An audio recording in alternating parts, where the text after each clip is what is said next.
Hello everyone, कैसे हैं आप लोग। उम्मीद करते हैं आप सब अच्छे होंगे। आज की इस वीडियो में हम पढ़ने वाले हैं क्लास 10 एसएसटी का ज्योग्राफी बुक से चैप्टर नंबर 6 मैन्युफैक्चरिंग इंडस्ट्रीज। ठीक है, चलिए स्टार्ट करते हैं। सबसे पहले यहाँ पे एक छोटा सा इंसिडेंट दिया गया है। लिखा हुआ है कि दिवाली का समय था और हरीश नाम का एक लड़का अपने पेरेंट्स के साथ मार्केट जाता है। ठीक है, और ये हरीश देखता है कि मार्केट में कई सारे टाइप के गुड्स हैं, जैसे कि यूटेंसिल्स, शुगर, टी, दिया, ये सब चीज देख के वो सोचता है कि कहाँ से ये सब सामान आते हैं। ठीक है, कहाँ से बन के आते हैं। तो उसके पिताजी उसे समझाते हैं कि ये सब जो सामान है, जैसे कि जूता हो गया, क्लोथ, शुगर, ये सब बड़े इंडस्ट्रीज में बनते हैं, लार्ज इंडस्ट्रीज में बनते हैं। ठीक है, फिर कुछ सामान जैसे कि यूटेंसिल्स हो गए, ये सब स्मॉल इंडस्ट्रीज में बनते हैं। और कुछ सामान जैसे कि दिया हो गया, ये सब कहाँ बनता है, लोग अपने घरों में बनाते हैं, जिसको बोलते हैं हाउस होल्ड इंडस्ट्री। ठीक है, तो ये यहाँ पे बात बोला गया है, हमारे लिए उतना काम का नहीं है। स्टार्ट करते हैं मेन चैप्टर से।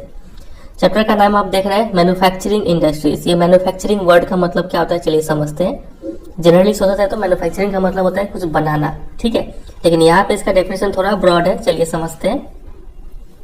लिखा है कि production of goods in large quantities after processing from raw materials to more valuable products is called manufacturing. Manufacturing में 3 चीज इन्वॉल्व होता है। सबसे पहले आप रॉ मटेरियल्स लेते हैं। ठीक है, मान लीजिए आपने रॉ मटेरियल्स लिया, फिर उसको आप क्या करेंगे, प्रोसेस करेंगे, उस पर कुछ काम करेंगे, और काम करने के बाद आपको क्या मिलेगा, मोर वैल्यूएबल प्रोडक्ट्स। आपको जो प्रोडक्ट मिलेंगे वो वैल्यूएबल प्रोडक्ट होगा। ठीक है, और इसके साथ एक और कंडीशन है, ये जो वैल्यूएबल प्रोडक्ट्स है ये काफी लार्ज क्वांटिटीज में प्रोड्यूस होने चाहिए। तब इस पूरे प्रोसेस को हम क्या बोलेंगे, मैन्युफैक्चरिंग बोलेंगे। बातें करें को समझ रहे हैं, तो ये डेफिनेशन आप ध्यान रखेंगे। आगे मूव करें एग्जाम्पल पे। एग्जाम्पल है मैन्युफैक्चरिंग का, देखिए paper is manufactured from wood, sugar from sugar cane, iron and steel from iron ore and aluminium from bauxite. ये सब एग्जांपल्स हो गए मैन्युफैक्चरिंग के, कि आप वुड्स लेंगे, वुड क्या हो गया, रॉ मटेरियल हो गया, इसको प्रोसेस करेंगे तो आपको क्या मिल जाएगा, पेपर मिल जाएगा। ठीक है, तो ये मोर वैल्यूएबल प्रोडक्ट्स है, ये रॉ मटेरियल हो गया, ये प्रोसेसिंग हो गया, और ये लार्ज क्वांटिटी में प्रोड्यूस होगा, तो इस पूरे प्रोसेस को क्या बोलेंगे, मैन्युफैक्चरिंग। ठीक है, फिर वहाँ यहाँ पे लिखा है शुगर कैन, आप इसको प्रोसेस कीजिए तो आपको क्या मिल जाएगा, शुगर मिल जाएगा, ये भी क्या है, मैन्युफैक्चरिंग है। फिर आयरन और स्टील दोनों ही कहाँ से मिलते हैं, आयरन ओर से, इसको आप याद रखेंगे, आगे इस चैप्टर में इसको हम डिटेल में डिस्कस करेंगे। ठीक है, और एल्यूमिनियम कहाँ से मिलता है, बॉक्साइट से, इसको भी आप याद कर लेंगे, समझे। चलिए आगे मूव करें। तो people employed in the secondary activities manufacture the primary materials into finish goods. तो ये जो मैन्युफैक्चरिंग है ये सेकेंडरी सेक्टर में आता है।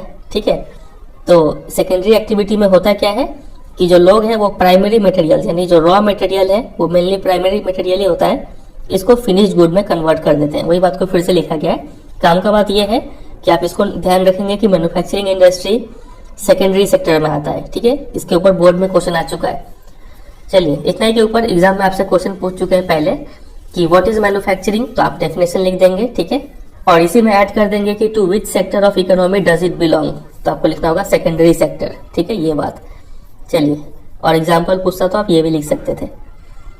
आगे यहाँ पे एक बहुत इंपॉर्टेंट स्टेटमेंट दिया गया है, देखिए लिखा है कि the economic strength of a country is measured by the development of manufacturing industry.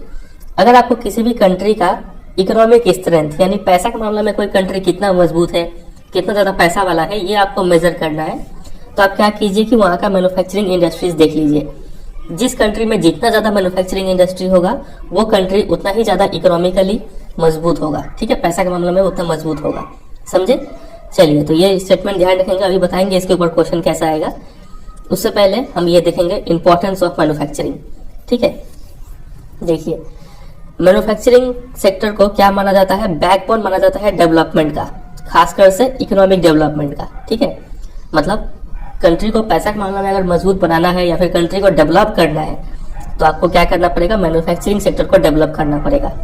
क्यों, क्योंकि इन सब रीजन से। अब यहाँ पे इंपॉर्टेंस बताया गया है मैन्युफैक्चरिंग का। नंबर 1 देखिए, मैन्युफैक्चरिंग सेक्टर से क्या होता है कि एग्रीकल्चर सेक्टर मॉडर्नाइज होता है। ये पहला इंपॉर्टेंस है मैन्युफैक्चरिंग सेक्टर का। और हमें पता है कि एग्रीकल्चर क्या है, बैकबोन है हमारे इकोनॉमी का। तो मैन्युफैक्चरिंग से एग्रीकल्चर डेवलप होगा, और एग्रीकल्चर डेवलप होगा तो हमारा इकोनॉमी भी डेवलप होगा। ठीक है, ये पहला।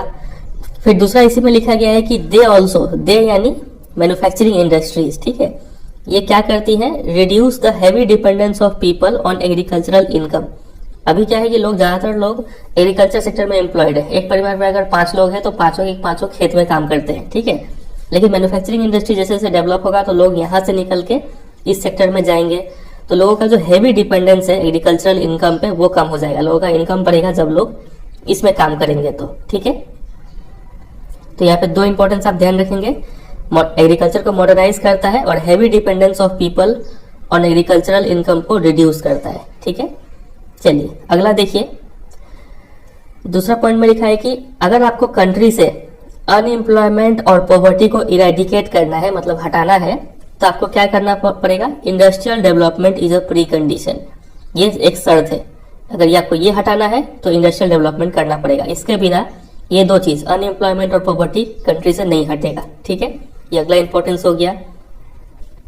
फिर इसी को ध्यान रखते हुए जब इंडिया आजाद हुआ था तो उस समय काफी ज्यादा पब्लिक सेक्टर इंडस्ट्रीज को प्रमोट किया गया था और जॉइंट सेक्टर वेंचर्स, जिसमें पब्लिक और प्राइवेट बॉडीज दोनों ही आके एक साथ इंडस्ट्री को चलाती है, इसको काफी प्रमोट किया गया था। फिर और इसका इंपॉर्टेंस ये भी है कि जो रीजनल डिस्पैरिटी है, मतलब ये अगर मान लीजिए इंडिया है तो यहाँ पे कोई रीजन ज्यादा डेवलप है, कोई रीजन कम डेवलप है, ठीक है, तो इसको बोलते हैं रीजनल डिस्पैरिटी, दोनों इक्वली डेवलप नहीं है। तो इसको अगर खत्म करना है, हम क्या चाहेंगे कि कंट्री पूरा एज अ होल डेवलप हो, नहीं कि सिर्फ एक इलाका काफी रिच है और एक इलाका काफी पुअर है, ऐसा नहीं होना चाहिए, ठीक है। तो कोई भी हमेशा क्या चाहता है कि रीजनल डिस्पैरिटी हमेशा कम रहे। तो रीजनल डिस्पैरिटी कम करने का एक तरीका है कि आप इंडस्ट्रियल डेवलपमेंट कीजिए। वो एरिया जो ट्राइबल है और बैकवर्ड है, ठीक है, उन सब एरियाज में आप इंडस्ट्रीज इस्टेब्लिश करना स्टार्ट कीजिए। यहाँ पे जितना ज्यादा आप इंडस्ट्री लगा देंगे उतना ज्यादा ये एरिया डेवलप हो जाएगा और इससे रीजनल डिस्पैरिटी कम होगा। बात कहीं को समझ रहे? तो यहाँ पे 2 पॉइंट आप लिख सकते हैं, ठीक है, कि अनएम्प्लॉयमेंट पॉवर्टी को इरेडिकेट करने में हेल्प करता है और रीजनल डिस्पैरिटी को भी रिड्यूस करने में हेल्प करता है, समझे। फिर अगला इंपॉर्टेंस देखिए, अगला यहाँ पे लिखा है कि अगर आप मैन्युफैक्चर्ड गुड्स को एक्सपोर्ट करते हैं, यानी कंट्री के बाहर आप भेजते हैं दूसरे कंट्री में, तो इससे हमारा जो ट्रेड एंड कॉमर्स है, जो व्यापार है, वो एक्सपैंड होता है, बढ़ता है, ठीक है।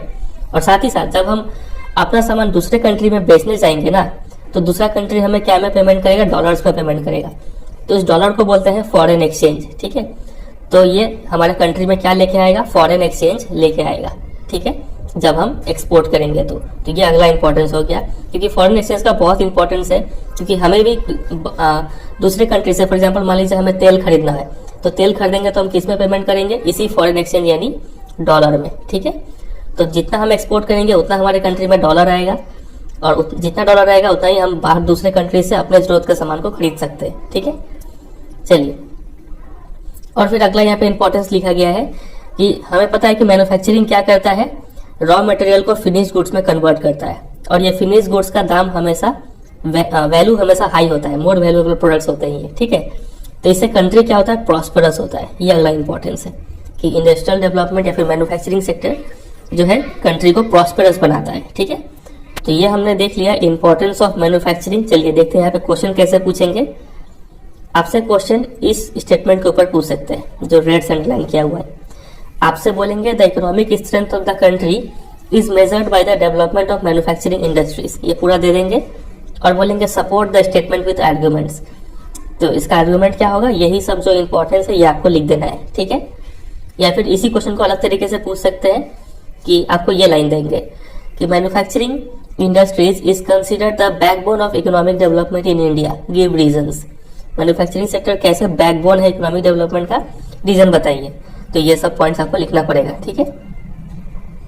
चलिए आगे मूव करते हैं। अगला टॉपिक है कि एग्रीकल्चर और इंडस्ट्री दोनों एक दूसरे पे कितना डिपेंडेंट है, ठीक है। ये काफी इंपॉर्टेंट है, इसके ऊपर भी बहुत बार क्वेश्चन आ चुका है आपके बोर्ड एग्जाम में। चलिए समझते हैं, इजी सा टॉपिक है। लिखा है कि agriculture and industry are not exclusive of each other, दोनों एक दूसरे से एकदम अलग नहीं है, ठीक है। They move hand in hand, दोनों एक साथ चलते हैं। अगर एग्रीकल्चर डेवलप होगा तो इंडस्ट्री भी डेवलप होगा और ये डेवलप होगा तो ये भी डेवलप होगा। कैसे, देखिए। For instance, for example, the agro industries. Agro industries मतलब ऐसे इंडस्ट्रीज जिसका रॉ मटेरियल्स एग्रीकल्चर सेक्टर से आता है, ठीक है। तो एग्रो इंडस्ट्रीज जो है इंडिया में वो मेजर बूस्ट दिया है एग्रीकल्चर को। कैसे, बाय रेजिंग प्रोडक्टिविटी। ये जो एग्रो इंडस्ट्रीज है एग्रीकल्चर सेक्टर का प्रोडक्टिविटी बढ़ा दिया। चलिए समझते हैं कैसे बढ़ा दिया। दे मतलब एग्रो इंडस्ट्रीज, ठीक है, डिपेंड ऑन द लैटर मतलब ये एग्रीकल्चर। ये जो एग्रो इंडस्ट्रीज है या फिर सिर्फ इंडस्ट्रीज जो है ये एग्रीकल्चर पे डिपेंडेंट है रॉ मटेरियल के लिए। एग्रीकल्चर इसको रॉ मटेरियल प्रोवाइड करता है, ठीक है। And sell their products such as irrigation pumps, fertilisers, insecticides, pesticide, plastic and PVC pipes, machines and tools and etcetera to the farmers. तो देखिए एग्रीकल्चर सेक्टर इंडस्ट्रीज को क्या प्रोवाइड करता है, रॉ मटेरियल्स प्रोवाइड करता है, और बदले में ये इंडस्ट्रीज एग्रीकल्चर सेक्टर को यानी फार्मर को क्या प्रोवाइड करता है, ये सब चीज। इरिगेशन पंप हो गया, fertiliser, insecticide, pesticide, plastic, PVC pipes, machine, tools, ये सब चीज देता है। और यही सब चीज क्या करता है, जो एग्रीकल्चर सेक्टर है उसका प्रोडक्टिविटी बढ़ा देता है, ठीक है। पहले मान लीजिए एक खेत था, यहाँ पे एक जमीन था, यहाँ पे 10 kg चावल उगता था, लेकिन अब ये सब चीज आने का बाद अब इसका कैपेसिटी बढ़ गया है कि अब ये सब टूल्स का हेल्प से अब आप 20 kg चावल ग्रो कर सकते हैं। तो ये जो 10 kg से 20 kg में आप शिफ्ट किए हैं ना, इसी को तो बोलते हैं प्रोडक्टिविटी बढ़ जाना, समझ रहे। चलिए तो यहाँ पे एक एग्जांपल तो समझाया गया है कि कैसे एग्रीकल्चर और इंडस्ट्री एक दूसरे पर डिपेंडेंट है, ठीक है। ये इसको प्रोवाइड करता है कोई चीज और ये इसको प्रोवाइड करता है कोई चीज। Thus, development and competitiveness of manufacturing industry has not only assisted agriculturists in increasing their production, but also made the production process very efficient. तो जितना ज़्यादा ये मैन्युफैक्चरिंग इंडस्ट्री डेवलप होंगे, कम्पिटिटिव बनेंगे, मतलब प्रोडक्ट को अच्छा बनाएंगे, ठीक है, उतना ज़्यादा एग्रीकल्चर सेक्टर का प्रोडक्शन तो बढ़ेगा ही, साथ ही साथ जो प्रोडक्शन प्रोसेस है वो काफ़ी इफिशियंट हो जाएगा। कम वेस्टेज के साथ आप ज़्यादा चीज़ प्रोड्यूस कर पाएंगे, ठीक है। चलिए तो ये आपने समझ लिया कि कैसे एक दूसरे पे डिपेंडेंट है। चलिए अब देखते हैं यहाँ से क्वेश्चन किस तरीके से पूछा जाता है। यहाँ से आपसे ये स्टेटमेंट दे देंगे, आपको ये स्टेटमेंट देंगे, बोलेंगे कि agriculture and industry are not exclusive of each other but move hand in hand, give arguments in favour of this statement, ठीक है। तो आपको ये सब पूरा बात यहाँ से लेकर एंड तक समझाना पड़ेगा, ठीक है। कई बार आपको ये स्टेटमेंट देके भी क्वेश्चन पूछ लेते हैं, जो येलो से हाईलाइट किया हुआ है। आपसे बोलेंगे कि agriculture gives boost to the industrial sector, support the statement with argument. तो आपको ये सब बात बताना पड़ेगा, ठीक है। चलिए, और जैसे जैसे ग्लोबलाइजेशन होते जा रहा है वैसे वैसे हमारा प्रोडक्ट का क्वालिटी को इम्प्रूव करना और भी ज़्यादा जरूरी होते जा रहा है। क्यों? क्योंकि हमें पता है ग्लोबलाइजेशन का वजह से हमारे प्रोडक्ट दूसरे कंट्री में बिकने के लिए जाते हैं और दूसरे कंट्री के प्रोडक्ट हमारे कंट्री में बिकने के लिए आते हैं, ठीक है। मतलब हमारे प्रोडक्ट को इंटरनेशनली कम्पीट करना पड़ता है। तो अगर हमारा प्रोडक्ट का क्वालिटी अच्छा नहीं होगा तो हमारा जो गुड्स है, जो प्रोडक्ट है, वो कम्पीट नहीं कर पाएगा इंटरनेशनल मार्केट में, ठीक है। इसलिए जो इंडस्ट्रियल सेक्टर है उसका प्रोडक्टिविटी बढ़ाना काफ़ी जरूरी है, ठीक है। चलिए आगे मूव करें। अगला टॉपिक है contribution of industry to national economy. Industry कैसे कंट्रीब्यूट करता है नेशनल इकोनॉमी में। तो जीडीपी आप समझते हैं, ठीक है। सिंपल में आप समझ लीजिए कि ये टोटल कंट्री का इनकम है, ठीक है। तो मान लीजिए पूरे देश का कमाई अगर 100 रुपया है तो उसमें से 27 रुपये जो है वो कौन कमा के देता है? इंडस्ट्रियल सेक्टर, इंडस्ट्री कमा के देता है, ठीक है। और इस 27 रुपये में से जो मैन्युफैक्चरिंग सेक्टर है वो 17 रुपये कमा के देता है, और जो बचा हुआ 10 रुपये है वो कौन कमा के देता है? माइनिंग, कोडिंग, इलेक्ट्रिसिटी, गैस, ये सब कमा के देते हैं, ठीक है। तो यही बात यहाँ पे लिखा हुआ है कि इंडस्ट्रियल सेक्टर जो है वो टोटल 27% ऑफ जीडीपी कंट्रीब्यूट करता है, ठीक है। जितना भी कंट्री का इनकम है उसका 27% इंडस्ट्री कमा के देता है। इस 27% में से 17% जो है मैन्युफैक्चरिंग सेक्टर कमा के देता है, और बचा हुआ जो 10% है वो माइनिंग, कोडिंग, इलेक्ट्रिसिटी, गैस, ये सब कमा के देते हैं। ये सब भी आते हैं इंडस्ट्री के अंदर ही, और ये मैन्युफैक्चरिंग सेक्टर भी आता है इंडस्ट्री के अंदर ही, ठीक है। तो ये तो हमने बात कर लिया कंट्रीब्यूशन के बारे में। अब हम बात करेंगे ग्रोथ रेट के बारे में, किस स्पीड से ग्रो कर रहा है, ठीक है। तो देखिए जो डिजायर्ड ग्रोथ रेट है, मतलब जो होना चाहिए, वो है 12%। मतलब अगर आप इस साल अगर 100 रुपए का सामान बनाते हैं तो अगले साल आपको 112 रुपए का सामान बनाना चाहिए, ठीक है। और उसके अगले साल और इसका 10% इंक्रीज होना चाहिए, 12%, ठीक है। तो डिजायर्ड ग्रोथ रेट कितना है? होना चाहिए 12%। लेकिन मौजूदा में हमारा ग्रोथ रेट कितना है? यहाँ पे लिखा हुआ है, ये रहा 7% पर एनम, पर ईयर 7% का स्पीड से ग्रो कर रहा है लास्ट डिकेड में, ठीक है। लेकिन हम चाहते हैं कितना हो? 12% हो। तो ये 7% से 12% बढ़ेगा कैसे? दो तरीके से, एक स्टेप लेंगे गवर्नमेंट और दूसरा स्टेप लेंगी इंडस्ट्रीज लोग, ठीक है। कैसे, देखिए, with appropriate policy intervention by the government, government क्या करे, अच्छे पॉलिसी लेके आए, ठीक है, जहां पर जरूरत है। और दूसरा, इंडस्ट्रीज जो है उनको क्या करना पड़ेगा, रिन्यू एफर्ट्स, जो भी एफर्ट पहले से लगा रहे हैं उसको एक बार फिर से एनालाइज करके एक नए तरीके से एफर्ट लगाना पड़ेगा, जिससे कि प्रोडक्टिविटी इंप्रूव हो पाए। तो अगर ये दो स्टेप लेंगे ना, तो ये जो डिजायर्ड ग्रोथ रेट है इसको हम अचीव कर पाएंगे, ठीक है, ओवर द नेक्स्ट डिकेड, आगे आने वाले 10 सालों में। तो इसी ऑब्जेक्टिव के साथ एक काउंसिल सेटअप किया गया, जिस काउंसिल का नाम है the national manufacturing competitiveness council, NMCC। समझे कि नहीं समझे? एग्जाम में इसका फुल फॉर्म पूछ लेते हैं और पूछेंगे कि इसका ऑब्जेक्टिव क्या है। तो कई बार आपसे एग्जाम में क्वेश्चन पूछ लेते हैं कि why has the NMCC been set up, NMCC क्यों सेटअप किया गया, तो आपको, या फिर डायरेक्ट इसका ऑब्जेक्टिव पूछ लेते हैं, तो आपको लिखना पड़ेगा कि NMCC has been set up with the objective of, ठीक है, of appropriate policy intervention by the government and renewed efforts by the industry to improve productivity, ठीक है, so that the manufacturing sector can achieve its target. कौन सा target है इसका? Of 12% growth rate per annum, ठीक है, इतना आप लिख देंगे, काम हो जाएगा। चलिए, तो ये टॉपिक समझ में आ गया। हमने दो चीज सीखा कि जीडीपी में कंट्रीब्यूशन कितना है, तो 17% है मैन्युफैक्चरिंग सेक्टर का और टोटल 27% है इंडस्ट्रियल सेक्टर का, ठीक है। फिर हमने देखा ग्रोथ रेट के बारे में, जो डिजायर्ड ग्रोथ रेट है वो कितना होना चाहिए, 12%, लेकिन पिछले 10 सालों में वो कितना रहा है, 7% पर एनम रहा है, काफी कम रहा है, ठीक है। तो इसको अचीव करने के लिए हमें क्या करना पड़ेगा, दो स्टेप लेंगे, एक स्टेप गवर्नमेंट लेगी पॉलिसी लाकर, दूसरा स्टेप इंडस्ट्रीज लेगी रिन्यूड एफर्ट्स लगाकर, ठीक है। और इसी ऑब्जेक्ट के साथ एक काउंसिल है NMCC, इसको सेटअप किया गया। इतना चीज समझे, क्वेश्चन बनता है इस टॉपिक के ऊपर, इसको ध्यान रखेंगे आप। अब इस टॉपिक से एक क्वेश्चन ऐसा बन जाएगा कि what is contribution and present growth rate of manufacturing sector in national economy.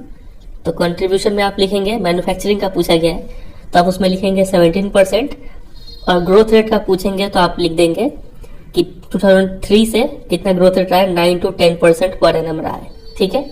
फिर इसी क्वेश्चन में वो ऐड कर देंगे कि suggest measures to increase the industrial growth rate. Industrial growth rate बढ़ाने के लिए क्या कर सकते हैं, तो आप दो मेजर लिखेंगे, number 1 appropriate policy intervention by the government और number 2 renewed efforts by the industry to improve productivity, ये दो लिख देंगे, ठीक है।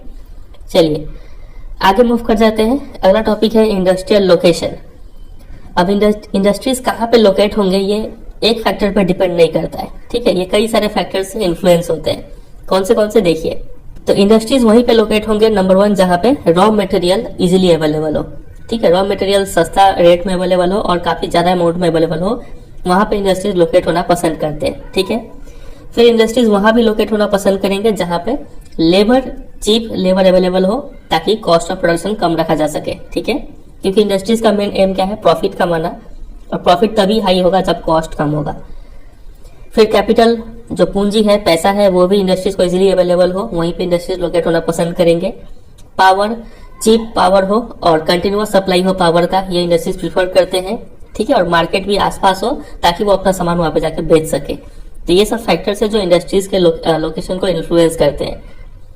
तो इंडस्ट्रीज वहीं पे लोकेट होंगी जहां पे ये सारे फैक्टर्स जो है ये अवेलेबल हो, या फिर वहां पे अरेंज किया जा सके काफी कम दामों में, ठीक है। ऐसा तो पॉसिबल नहीं है कि सारा फैक्टर आपको एक जगह पे मिल जाए, तो कुछ चीज आपको बाहर से मंगाना पड़ेगा, तो वहां पे लाने का खर्च काफी कम होना चाहिए, ठीक है। तो वहां पे इंडस्ट्रीज लोकेट होंगी। चलिए ले देखे, मतलब जो डिसीजन है कि इंडस्ट्रीज कहाँ पे लोकेट होंगी, तो इसका सिंपल वर्ड में डिसीजन है कि the key to decision of factory location is the least cost. जहां पे खर्च सबसे कम होगा वहीं पे इंडस्ट्रीज लोकेट होंगी, ठीक है।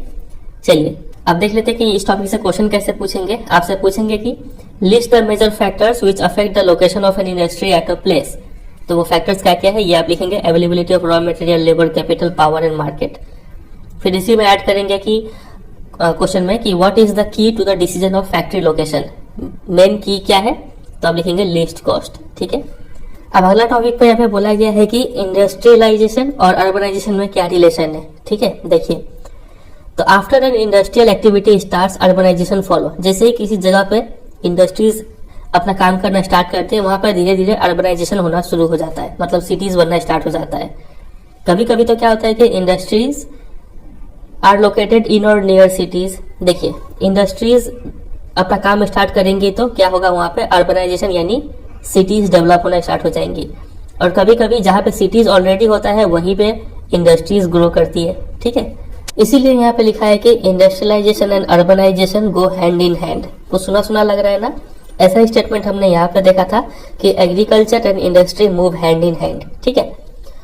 तो देखिए cities provide markets and also provide services such as banking, insurance, transport, labor, consultants and financial advice etc. to the industries।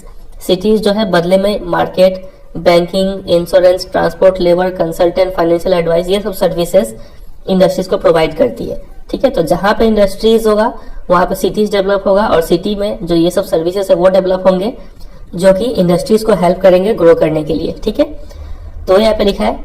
फिर आगे देखिए, इसी चीज का फायदा उठाते हुए क्या करते हैं कि कई सारे industries tend to come together, सब एक साथ आ जाते हैं, ठीक है। Make use of the advantages offered by the urban centres known as agglomeration economy. कई सारे इंडस्ट्रीज आते हैं एक जगह और एक ही प्लेस में एस्टेब्लिश हो जाते हैं, ठीक है, क्योंकि उन्हें पता है कि वो जहाँ पे प्रोडक्शन स्टार्ट करेंगे कई सारे इंडस्ट्रीज, तो वहां पे अर्बनाइजेशन होने लगेगा, अर्बन सेंटर डेवलप हो जाएगा और अर्बन सेंटर में जो बहुत सारे बेनिफिट है ये यहाँ पे इनको मिलने लगेंगे, ये सब इंडस्ट्रीज को, ठीक है। तो इस टाइप के बेनिफिट को बोलते हैं एग्लोमेरेशन इकोनॉमी।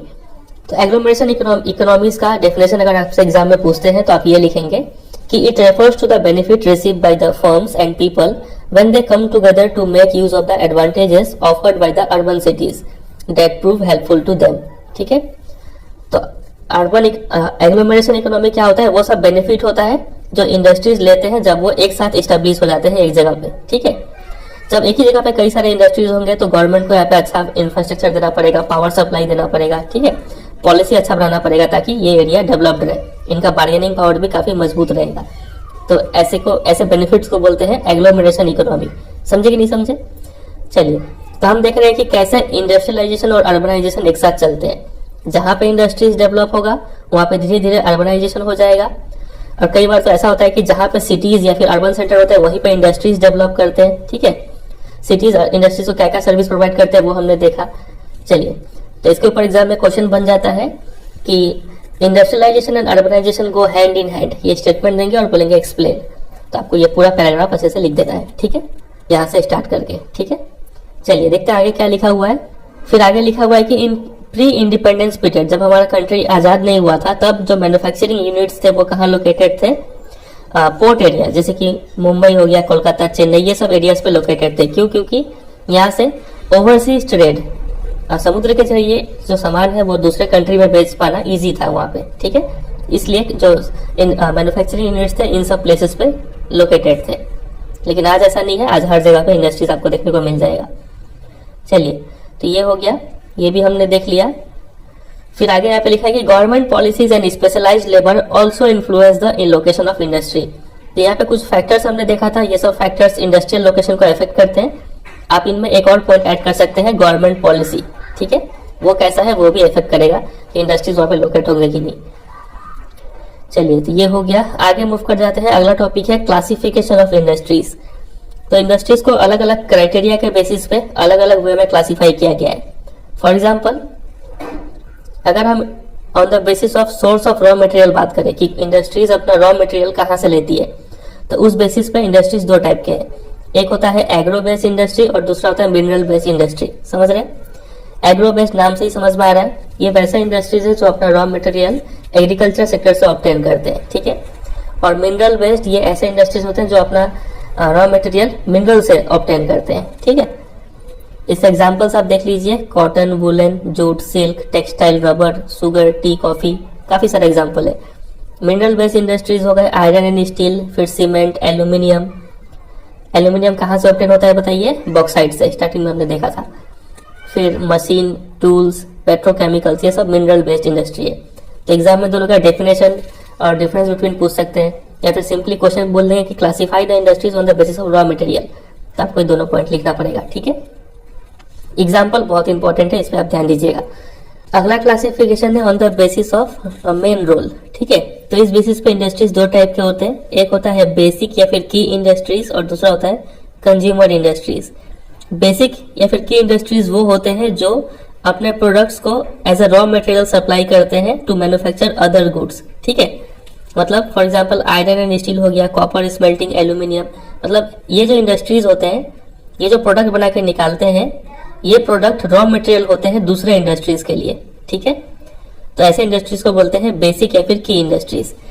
और दूसरा होता है कंज्यूमर इंडस्ट्रीज। ये ऐसे प्रोडक्ट बनाते हैं जो डायरेक्ट यूज किए जाते हैं कंज्यूमर्स के द्वारा। For example sugar, toothpaste, paper, sewing machine, fans, ये सब कंज्यूमर इंडस्ट्री में आते हैं। समझ गए? चलिए अगला है on the basis of capital investment. सबसे इंपॉर्टेंट यही है।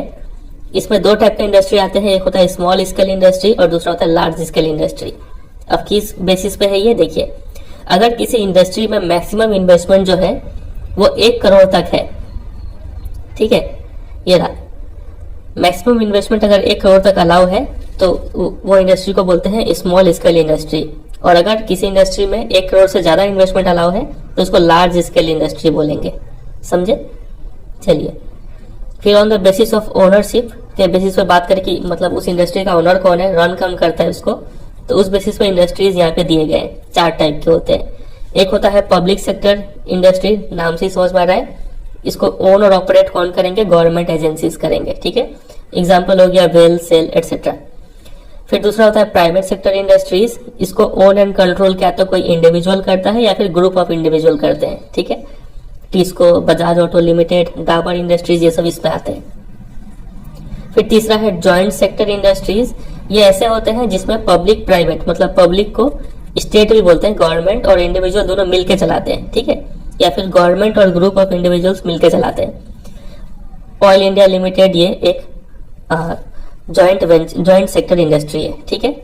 और अगला है कोऑपरेटिव सेक्टर इंडस्ट्रीज। ये ऐसे इंडस्ट्रीज होते हैं जिसको ओन एंड ऑपरेट कौन करते हैं? प्रोड्यूसर या फिर सप्लायर ऑफ रॉ मटेरियल्स, ठीक है, या फिर वर्कर या फिर बोथ। मतलब जो लोग जो रॉ मटेरियल सप्लाई करते हैं वही लोग इस इंडस्ट्री को ऑपरेट करते हैं। कैसे? देखिए। फिर they pool in the resource and share their profits और लॉसेस प्रोपोर्शनेटली। वो लोग अपने रिसोर्सेज को एक जगह पूल करते हैं, एक जगह इकट्ठा करते हैं, ठीक है। फिर जो जिस हिसाब से अपना रिसोर्स कंट्रीब्यूट किया है उसी हिसाब से प्रॉफिट या फिर लॉस शेयर उठाता है, ठीक है। चलिए इसका एग्जाम्पल क्या होगा? Sugar industry in Maharashtra, coir industry in Kerala. Kerala में जो नारियल का रस्सी बनता है वो, फिर महाराष्ट्र में जो शुगर केन इंडस्ट्री है, ये सब कोऑपरेटिव सेक्टर इंडस्ट्री है। मतलब जो फार्मर्स है जो शुगर केन ग्रो करते हैं वही फार्मर्स इंडस्ट्री को ऑपरेट कर रहे होते हैं वहां पे, ठीक है। ऐसे इंडस्ट्रीज को बोलते हैं कोऑपरेटिव सेक्टर इंडस्ट्रीज। चलिए तो ये भी आप याद रखेंगे। अगला है classification on the basis of bulk and weight of raw material and finish goods. जो रॉ मटेरियल है वो कितना हेवी है, कितना उसका वेट है, और फिनिश गुड जो बन के निकलते हैं उसका वो कितना बल्कि है, कितना वेट लेता है, उस बेसिस पे इंडस्ट्रीज दो टाइप के हैं, हेवी इंडस्ट्रीज और लाइट इंडस्ट्रीज। हेवी इंडस्ट्रीज जैसे कि आयरन और स्टील, जाहिर सा बात है ये हेवी इंडस्ट्रीज में आएंगे। और लाइट इंडस्ट्रीज में आ जाते हैं आपके वो इंडस्ट्रीज जो लाइट रॉ मटेरियल और प्रोड्यूस करते हैं लाइट गुड्स, जैसे कि इलेक्ट्रिकल गुड्स इंडस्ट्रीज, ये सब इसमें आते हैं, ठीक है। ज़्यादा कुछ समझाने को है नहीं, इजी सा टॉपिक है, बस आपको ये याद कर लेना है, क्लासिफिकेशन और एग्जाम्पल्स।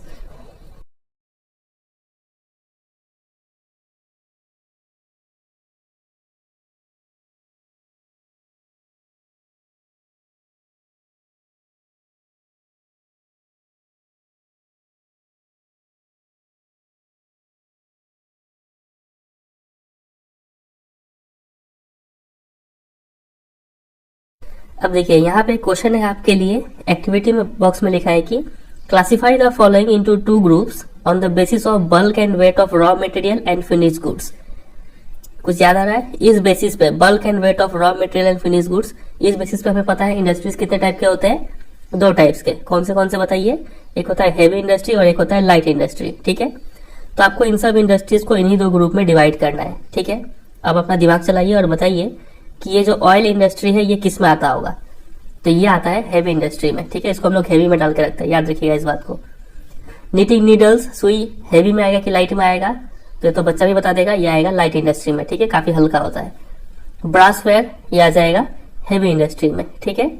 फ्यूज वायर बताइए ये हेवी में आएगा या फिर लाइट में आएगा? तो ये आ जाएगा आपका लाइट में, ठीक है, हल्का होता है। वॉचेस ये भी आ जाएगा लाइट में। सीविंग मशीन, सिलाई करने वाला मशीन काफी भारी होता है, तो ये आ जाएगा हेवी इंडस्ट्री में, ठीक है। शिप बिल्डिंग, ये भी बताइए किस में आएगा, हेवी में आएगा।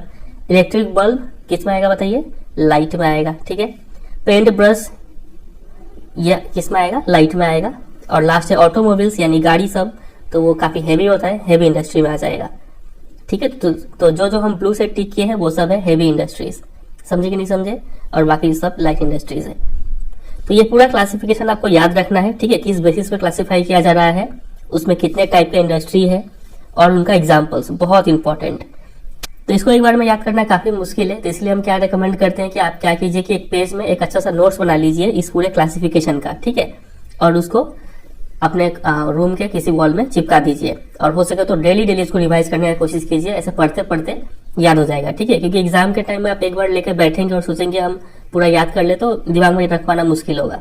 अभी से आप इसको धीरे धीरे पढ़ते चलिएगा, ठीक है, इस क्लासिफिकेशन को। चलिए, अभी हमने देख लिया क्लासिफिकेशन, अब हम कुछ स्पेसिफिक इंडस्ट्रीज के बारे में पढ़ेंगे। सबसे पहले हम स्टार्ट करते हैं एग्रो बेस्ड इंडस्ट्रीज से, ठीक है।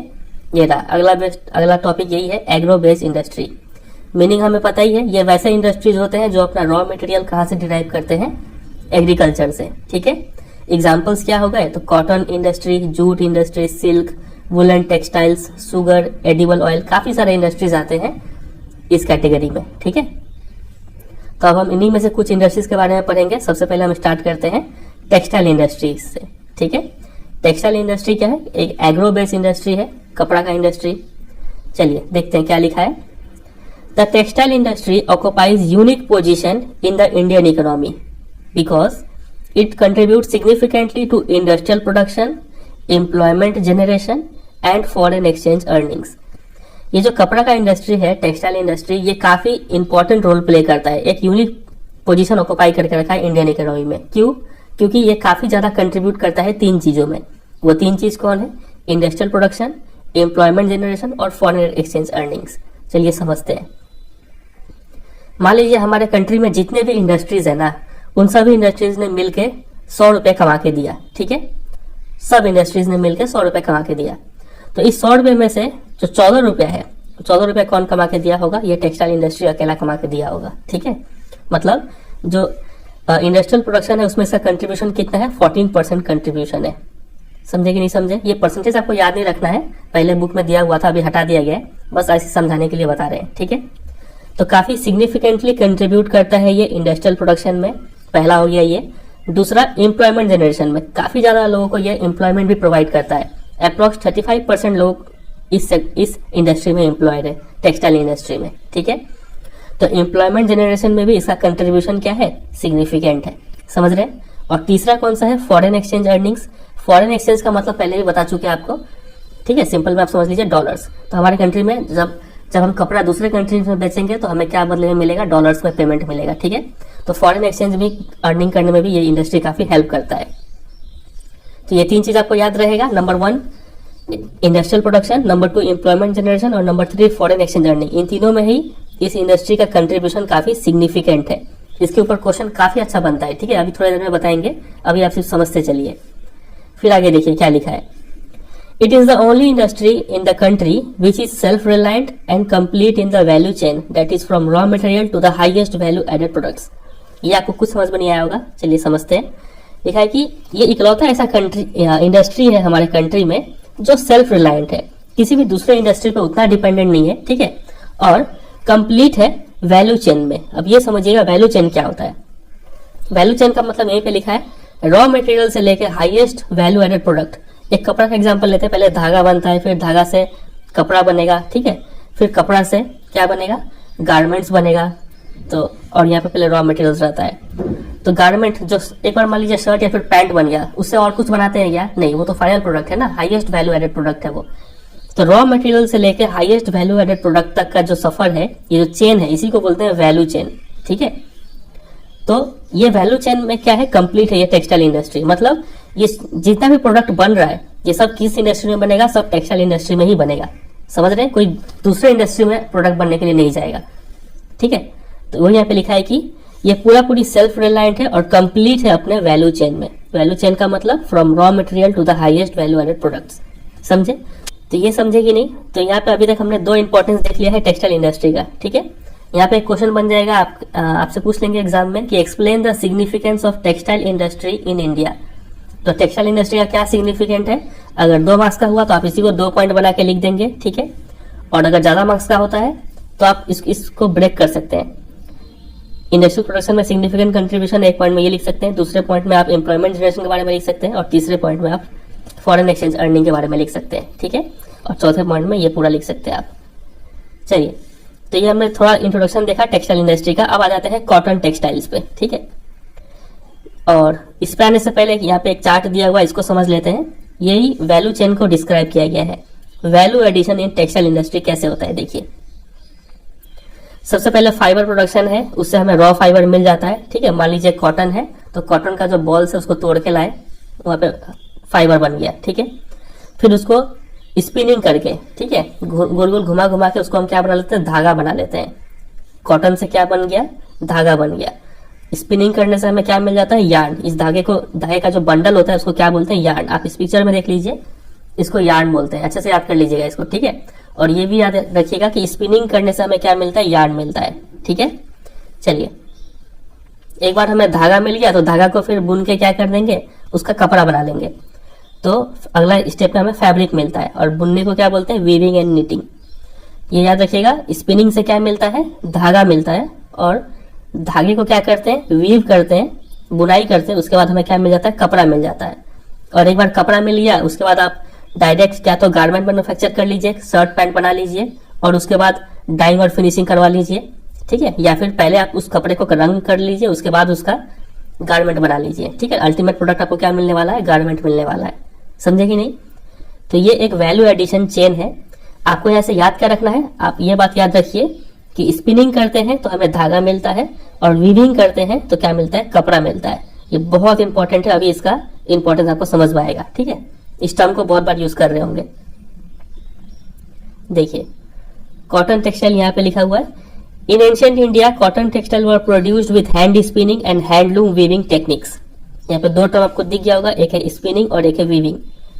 तो पहले बहुत पुराने टाइम में हमारे कंट्री में सूती का कपड़ा बनाया जाता था, कैसे, हैंड स्पिनिंग करके। हाथ से ही पहले धागा बनाते थे, हाथ से स्पिन कर करके, रोल कर करके धागा बनता था, और उसी को फिर हैंडलूम से ही, हाथ से ही बुनाई करके कपड़ा बनता था, ठीक है।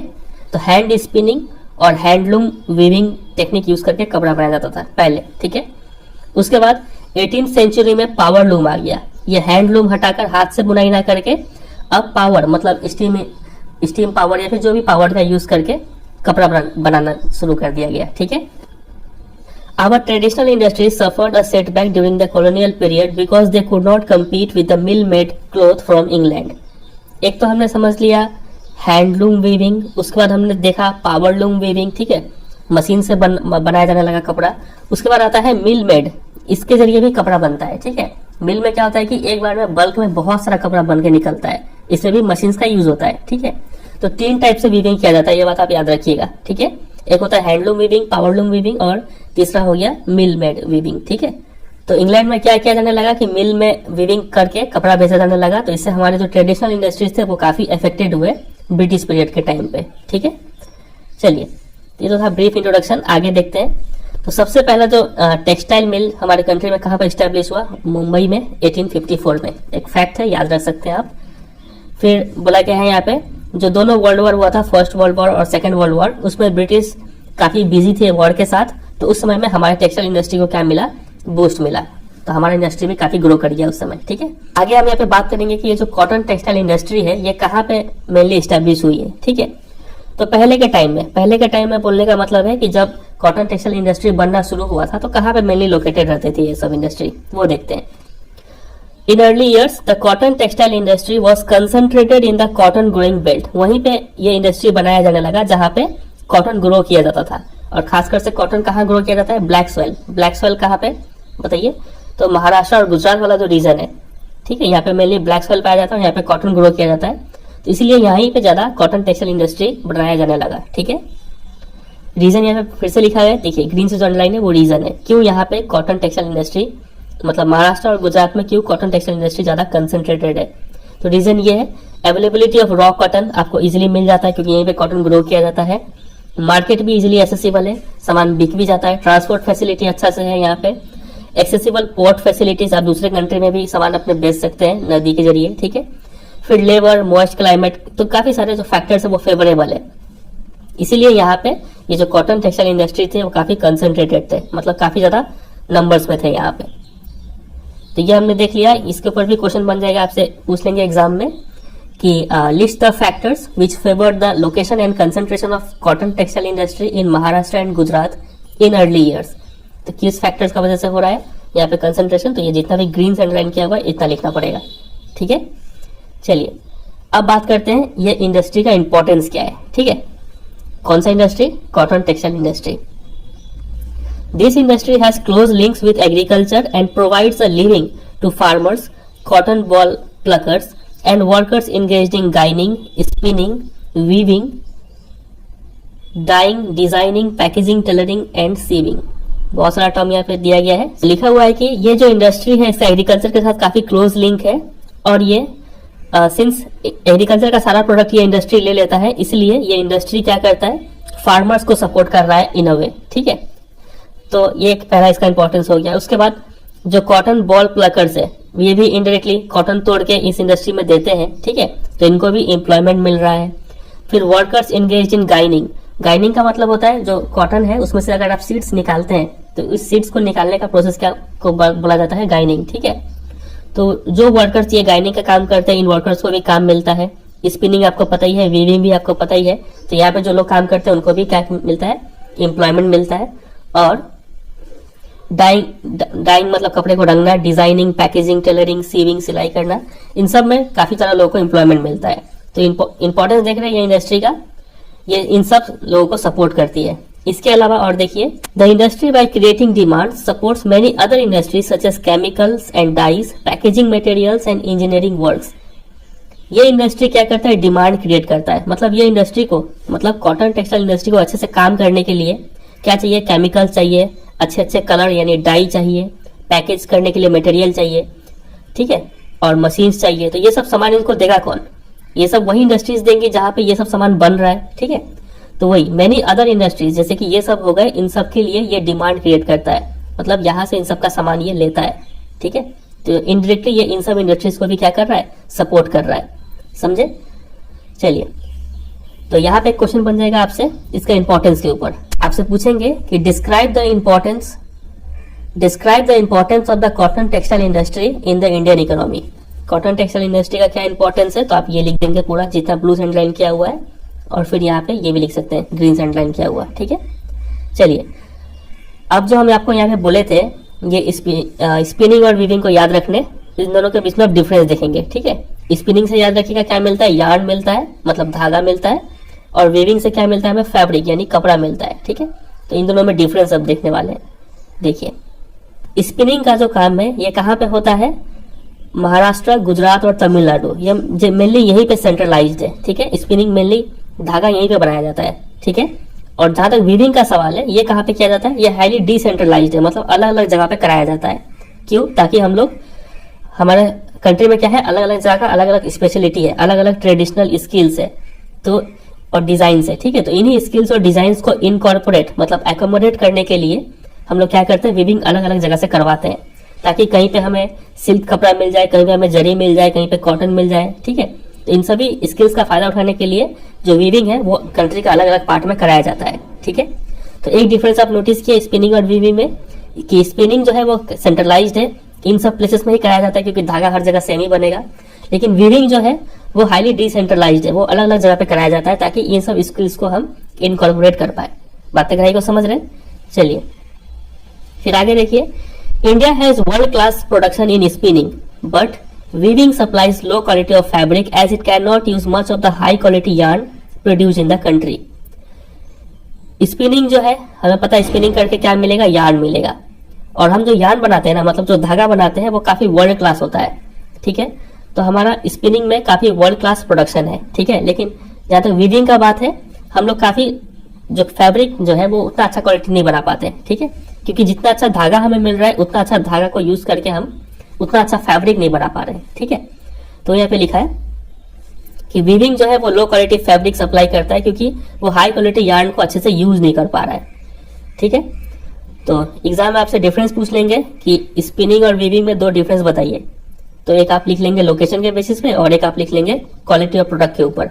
ठीक है, क्वेश्चन आपसे ऐसे पूछेंगे कि write 2 major differences between the weaving and spinning sectors of the cotton textile industry. समझ गए? चलिए फिर आगे देखिए, यहाँ पे ये लाइन लिखा हुआ है कि weaving is done by handloom, powerloom and in mills. अभी आपको यहाँ पे थोड़ी देर पहले बताए थे कि हैंडलूम वीविंग हो गया, फिर पावरलूम हो गया, फिर मिल हो गया। ठीक है, इन 3 तरीके से वीविंग किया जाता है। उसी बात को यहाँ पे फिर से लिखा हुआ है। तो the hand spun khadi provides large scale employment to weavers in their homes as a cottage industry. Khadi का जो कपड़ा है वो हाथ से ही बुन के बनाया जाता है। ठीक है, तो यहाँ पे वीवर्स को काफी ज्यादा एम्प्लॉयमेंट मिलता है क्योंकि वो अपने घर में ही ये इस टाइप के कपड़े बना सकते हैं। ठीक है, इसलिए महात्मा गांधी जो थे वो काफी ज्यादा जोर देते थे स्पिनिंग यार्न और वीविंग खादी। बोलते थे सब हाथ से करना चाहिए ताकि लोगों को क्या मिल पाए, रोजगार मिल पाए। फिर यहाँ पे एक क्वेश्चन और भी दिया गया है कि why is it important for our country to keep the mill sector loomage lower than the power loom and handloom. हम चाहते क्या है कि ज्यादातर कपड़ा हैंडलूम से बने या फिर पावर लूम से बने। ठीक है, लोग ज्यादा काम करें, मिल में ना बने, क्योंकि मिल में क्या है कि बल्क में बहुत सारा प्रोडक्ट बन जाएगा, मशीन सारा काम कर देगी तो लोगों को एम्प्लॉयमेंट नहीं मिल पाएगा। ठीक है, अब आगे हम देखेंगे कि इंडिया जो अपना प्रोडक्ट है वो कहाँ कहाँ पर एक्सपोर्ट करता है, किन किन कंट्रीज को बेचता है।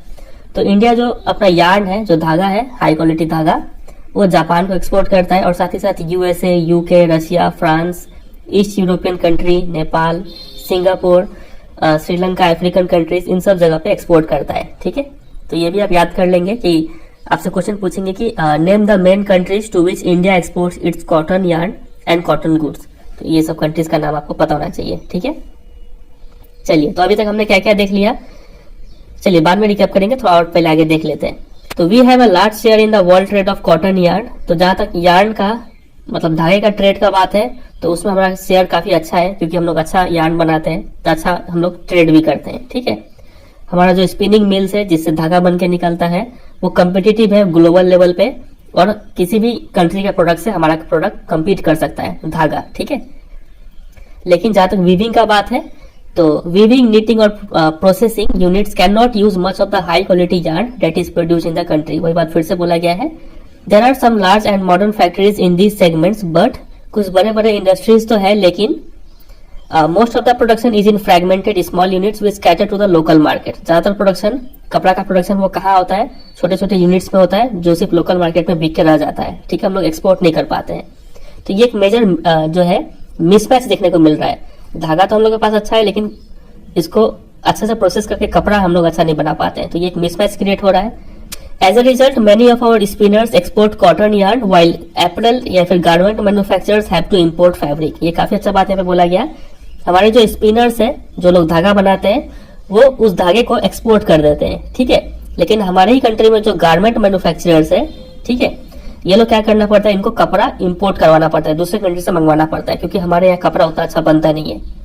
तो आप सोच रहे होंगे कि इसमें लोचा क्या है। ठीक है, अगर हम धागा बेच रहे हैं, कपड़ा को इंपोर्ट कर रहे हैं तो प्रॉब्लम क्या है, अच्छा ही है। ठीक है, तो प्रॉब्लम ऐसा है, समझिए। देखिए, मान लीजिए कि कोई जो धागा है वो 85 रुपीज पर केजी बिक रहा है। ठीक है, लेकिन अगर हम उसी धागे को अगर हम पैंट बनाते, ठीक है, ट्राउजर बना के बेचे तो वो हमें 800 रुपया पर केजी के हिसाब से मिल जाएगा। तो यहाँ पे देख रहे हैं कि हर एक स्टेज में क्या होता है, वैल्यू ऐड होता है। ठीक है, इसलिए हम चाहेंगे कि हम धागा ना बेचे, क्या बेचे, अगर हम डायरेक्ट फैब्रिक बेचे ना तो हमें ज्यादा प्रॉफिट होगा। हमें क्या हो रहा है, लॉस हो रहा है हम धागा बेच के। ठीक है, धागा बेच के हम दूसरे कंट्रीज को दे रहे हैं, वो कंट्री हमें वापस फैब्रिक बेच रहे हैं, मतलब ज्यादा पैसा कौन कमा ले रहा है, ये दूसरा कंट्री कमा ले रहा है। ठीक है, चलिए अब हम बात करेंगे इस कॉटन टेक्सटाइल इंडस्ट्री का क्या क्या ड्रॉबैक है। तो देखिए, सबसे पहला, although we have made significant increase in the production of good quality long staple cotton, the need to import is still felt।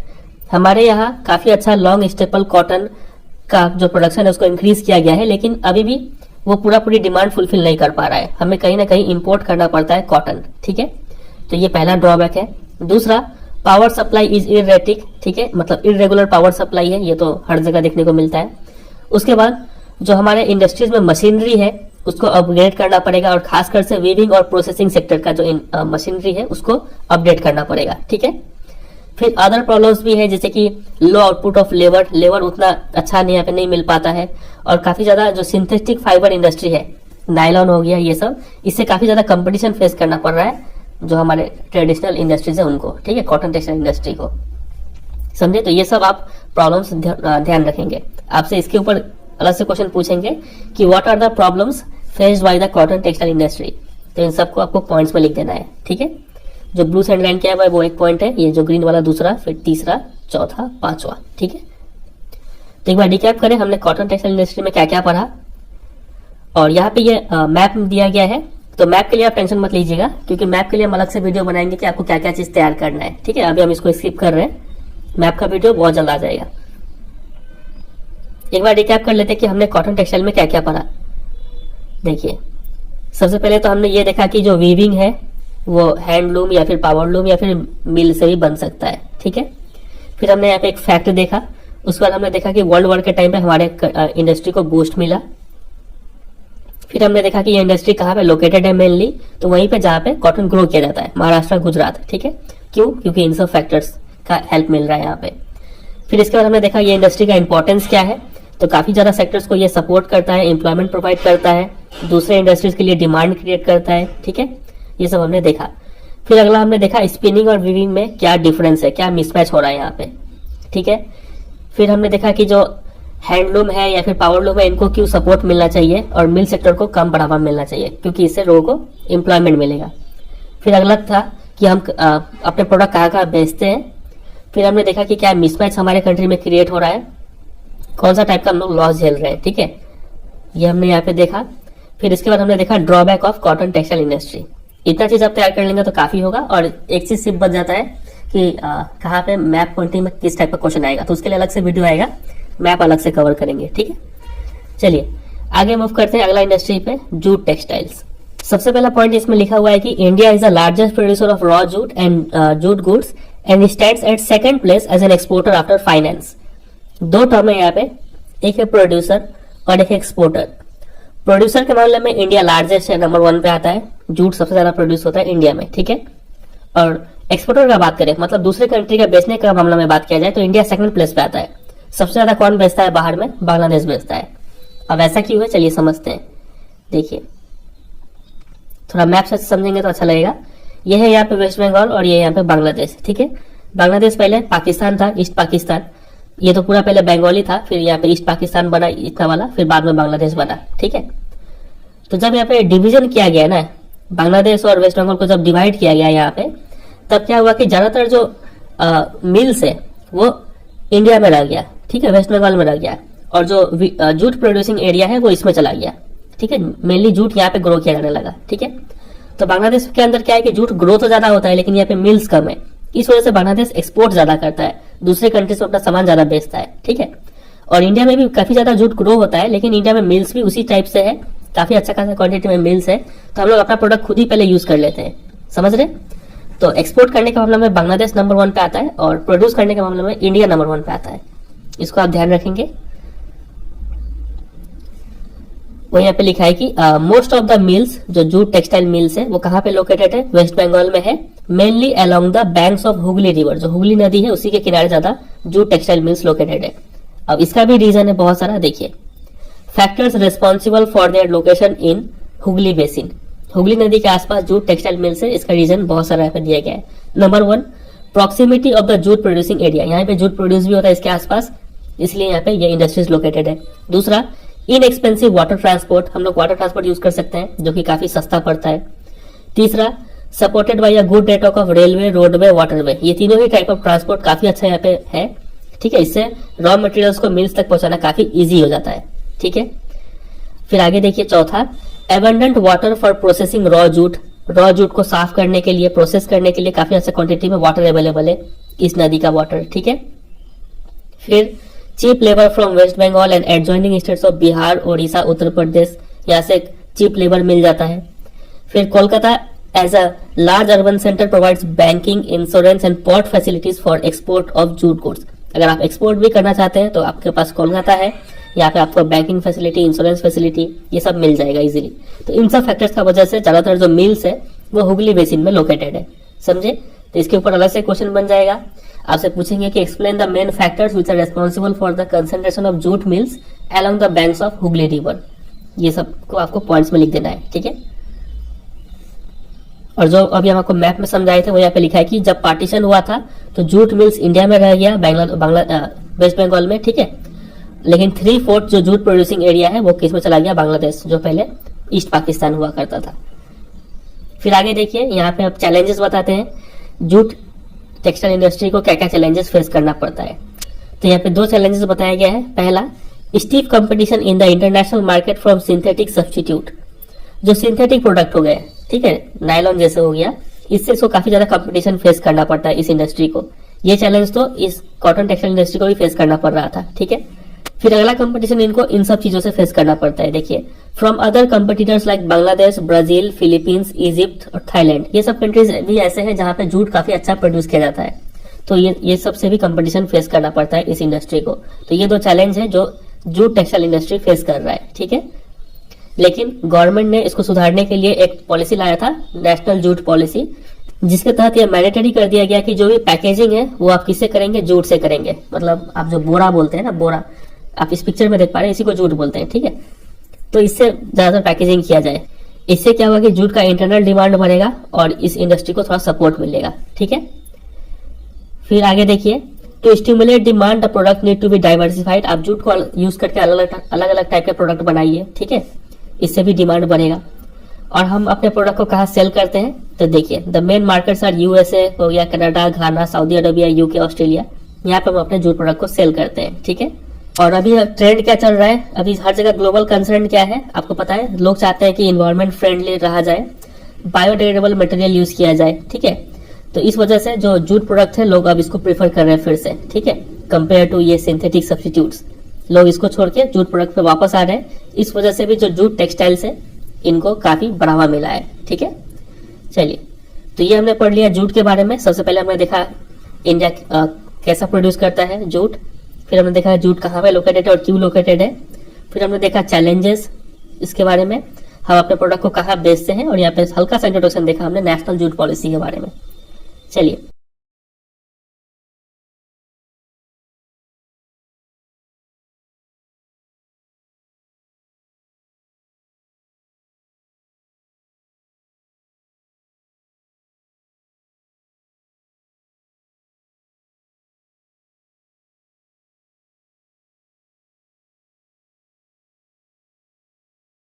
अब हम आते हैं अगले एग्रो बेस्ड इंडस्ट्री पे, जो कि है शुगर इंडस्ट्री, ठीक है। इसको हमें पढ़ना है। देखिए, तो यहाँ पे 3 चीजें हैं, एक होता है शुगर, और दूसरा है गुड़, तीसरा है खंडसारी, ठीक है। तो शुगर के मामले में इंडिया का जो पोजीशन है वो है 2nd, ठीक है, 2nd लार्जेस्ट प्रोड्यूसर है वर्ल्ड में। और गुड़ और खंडसारी के मामले में इंडिया 1st प्लेस ऑक्यूपाई करता है, ठीक है। सबसे ज्यादा इंडिया में प्रोड्यूस होता है गुड़ और खंडसारी, ठीक है। तो ये फैक्ट आप याद रखेंगे। इसके बाद बात किया जाए कि इस इंडस्ट्री में जो रॉ मटेरियल लगता है उसका क्या बात है। देखिए, the raw material use in this industry is बल्कि। सबसे पहला बात तो ये रॉ मटेरियल बल्कि होता है, ठीक है। एंड रॉ मटेरियल क्या है इस इंडस्ट्री का, जो गन्ना होता है, ठीक है, वही रॉ मटेरियल है। तो वो काफी बल्कि है, काफी स्पेस ऑक्यूपाई करता है। एंड इन हॉलेज, हॉलेज मतलब transport, it's sucrose content reduces. Sucrose एक ऐसा कंपाउंड होता है, मतलब जो इसका मिठास बढ़ाता है गन्ने का, ठीक है। तो जैसे जैसे आप उसको जितना दिन तक स्टोर करके रखेंगे, उससे जूस नहीं निकालेंगे, वैसे वैसे उस गन्ने का जो सुक्रोज कंटेंट है, मतलब जो मिठास है, वो कम होने लग जाएगा, ठीक है। इसलिए कोई भी क्या चाहता है, कोई भी शुगर इंडस्ट्री वाले क्या चाहेंगे कि उनके पास फ्रेश गन्ना है, ताकि उस पर ज्यादा से ज्यादा सुक्रोज कंटेंट हो और ज्यादा शुगर वो बना पाए, ठीक है। तो ये एक चैलेंज है जो इस इंडस्ट्री को फेस करना पड़ रहा है कि इसका जो रॉ मटेरियल है वो काफी बल्कि है, और ट्रांसपोर्ट करने में इसका जो सुक्रोज कंटेंट है वो कम हो जाता है, समझ रहे हैं। और यही रीजन है कि जो शुगर मिल्स है या फिर शुगर इंडस्ट्री है वो शुगर फील्ड के पास लोकेटेड होती है, ठीक है। अब इसी लाइन के ऊपर एक सिंपल सा क्वेश्चन आपसे पूछ लेंगे कि why are sugar mills located close to the sugar field. तो आपको यही लिखना पड़ेगा कि क्योंकि ये जो रॉ मटेरियल है काफी बल्कि है, ट्रांसपोर्ट करने में इजी होगा, और हॉलेज के दौरान, ट्रांसपोर्ट के दौरान सुक्रोज कंटेंट में रिड्यूस नहीं होगा, ठीक है। चलिए, अब बात करते हैं ये मिल्स कहाँ कहाँ पर लोकेटेड है। तो यहाँ पे कुछ स्टेट्स के नाम है, उत्तर प्रदेश हो गया, बिहार, महाराष्ट्र, कर्नाटका, तमिलनाडु, आंध्र प्रदेश, गुजरात, पंजाब, हरियाणा, मध्य प्रदेश। यहाँ पे ये शुगर मिल्स लोकेटेड है, ठीक है। और जितने भी शुगर मिल्स है पूरे कंट्री में, उसका जो 60% मिल है ना, वो उत्तर प्रदेश और बिहार में ही सिचुएटेड है, क्योंकि यहाँ पे गन्ना बहुत ग्रो किया जाता है। समझे। अगला फीचर इस इंडस्ट्री का ये है कि ये इंडस्ट्री सीजनल इन नेचर है, ठीक है। So it is ideally suited to the cooperative sector. मतलब जब गन्ना का कटाई हो गया तब ये इंडस्ट्री में अच्छा खासा रॉ मटेरियल आ गया, ठीक है, तब इस इंडस्ट्री के जो वर्कर्स है उनको काम तो मिल गया, ठीक है। लेकिन जब सीजन चला गया तब यहाँ पे कोई काम नहीं होता है, तो तब उस टाइम पे क्या कर सकते हैं, गन्ना ग्रो कर सकते हैं, ठीक है। आपको याद है कोऑपरेटिव सेक्टर, इसको हमने अभी टाइप्स ऑफ इंडस्ट्री में पढ़ा था। मतलब यहाँ पे जो कल्टीवेटर्स होते हैं, जो ओनर होते हैं, वही फैक्ट्री भी चलाते हैं, ठीक है। तो यहाँ पे जो फार्मर्स है, जो शुगर कैन ग्रो कर रहे हैं, वही फार्मर्स मिलके ये इंडस्ट्री भी चलाते हैं, क्योंकि ये इंडस्ट्री क्या है, सीजनल नेचर का है। जब यहाँ पे कटाई हो जाएगा तो यही लोग यहाँ पे काम करने लगेंगे, ठीक है। फिर इसका जब ऑफ पीरियड आएगा तो यही लोग फिर वापस खेत में जाके शुगर कैन ग्रो करने लग जाएंगे। समझ रहे। चलिए फिर आगे देखिए। हाल फिलहाल के ईयर्स में एक टेंडेंसी देखने को मिला है। कौन सा टेंडेंसी है? टेंडेंसी ये है कि ये जो मिल्स है ना, ये अब कहाँ शिफ्ट कर रहे हैं और कंसंट्रेट कर रहे हैं, to the southern and western states, specially Maharashtra में। ये इंडिया है मान लीजिए, तो ये हो गया पूरा वेस्टर्न साइड और ये हो गया ईस्टर्न साइड। समझते हैं इतना। और अगर ऐसे डिवाइड किया जाए तो ये ऊपर वाला कौन सा है, नॉर्दर्न साइड, और ये हो गया साउदर्न साइड। तो यहाँ पे लिखा है southern and western states. South का और वेस्टर्न स्टेट्स मतलब इस इलाके में इंडिया का। तो आप अगर मैप देखेंगे तो यहाँ पे कौन सा स्टेट्स आता है, महाराष्ट्र आता है, ठीक है। यहाँ पे आप देख रहे हैं ये वाला रीजन, ठीक है। तो इंडस्ट्रीज यहाँ पे शिफ्ट करते जा रही है। क्यों? क्योंकि देखिए कुछ रीजन है यहाँ पे। Number 1, this is because the cane produced here has a higher sucrose content. सबसे पहला रीजन ये है कि यहाँ जो गन्ना होता है उसमें सुक्रोज कंटेंट हाई होता है। समझ गए। दूसरा रीजन ये है कि the cooler climate also ensures a longer crushing season. यहाँ का जो क्लाइमेट है वो काफी कूल है, ठीक है, जिस वजह से आप गन्ने को ज्यादा दिन तक स्टोर करके रख सकते हैं। आपको क्रशिंग सीजन जो है वो लंबा मिलेगा, लंबे समय तक उसको क्रश कर सकते हैं, ठीक है। ये दूसरा रीजन हो गया। और तीसरा रीजन है कि the cooperatives are more successful in these states. ये जो कोऑपरेटिव्स है ज्यादा सक्सेसफुल है महाराष्ट्र में। तो ये 3 रीजन का वजह से जो इंडस्ट्रीज है या फिर मिल्स है वो साउदर्न और वेस्टर्न स्टेट्स स्पेशली महाराष्ट्र में शिफ्ट कर रही है। समझे कि नहीं समझे? अब ये काफी इंपॉर्टेंट बन जाता है। यहाँ से क्वेश्चन बनेगा, आपसे पूछेंगे कि why are sugar mills shifting and concentrating in southern and western states of India. तो आपको ये 3 रीजन देना है। आपसे पॉइंट याद रखिए, higher sucrose content, longer crushing season और कोऑपरेटिव्स मोर सक्सेसफुल, ठीक है। चलिए आगे मूव करते हैं चैलेंजेस के बारे में। क्या क्या चैलेंजेस शुगर इंडस्ट्री को फेस करना पड़ता है। तो सबसे पहला है कि सीजनल नेचर ऑफ इंडस्ट्री, ठीक है, सालों भर इसमें नहीं काम होता है।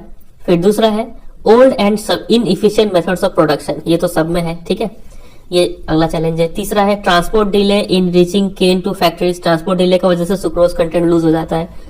और चौथा है the need to maximise the use of बैगेसे।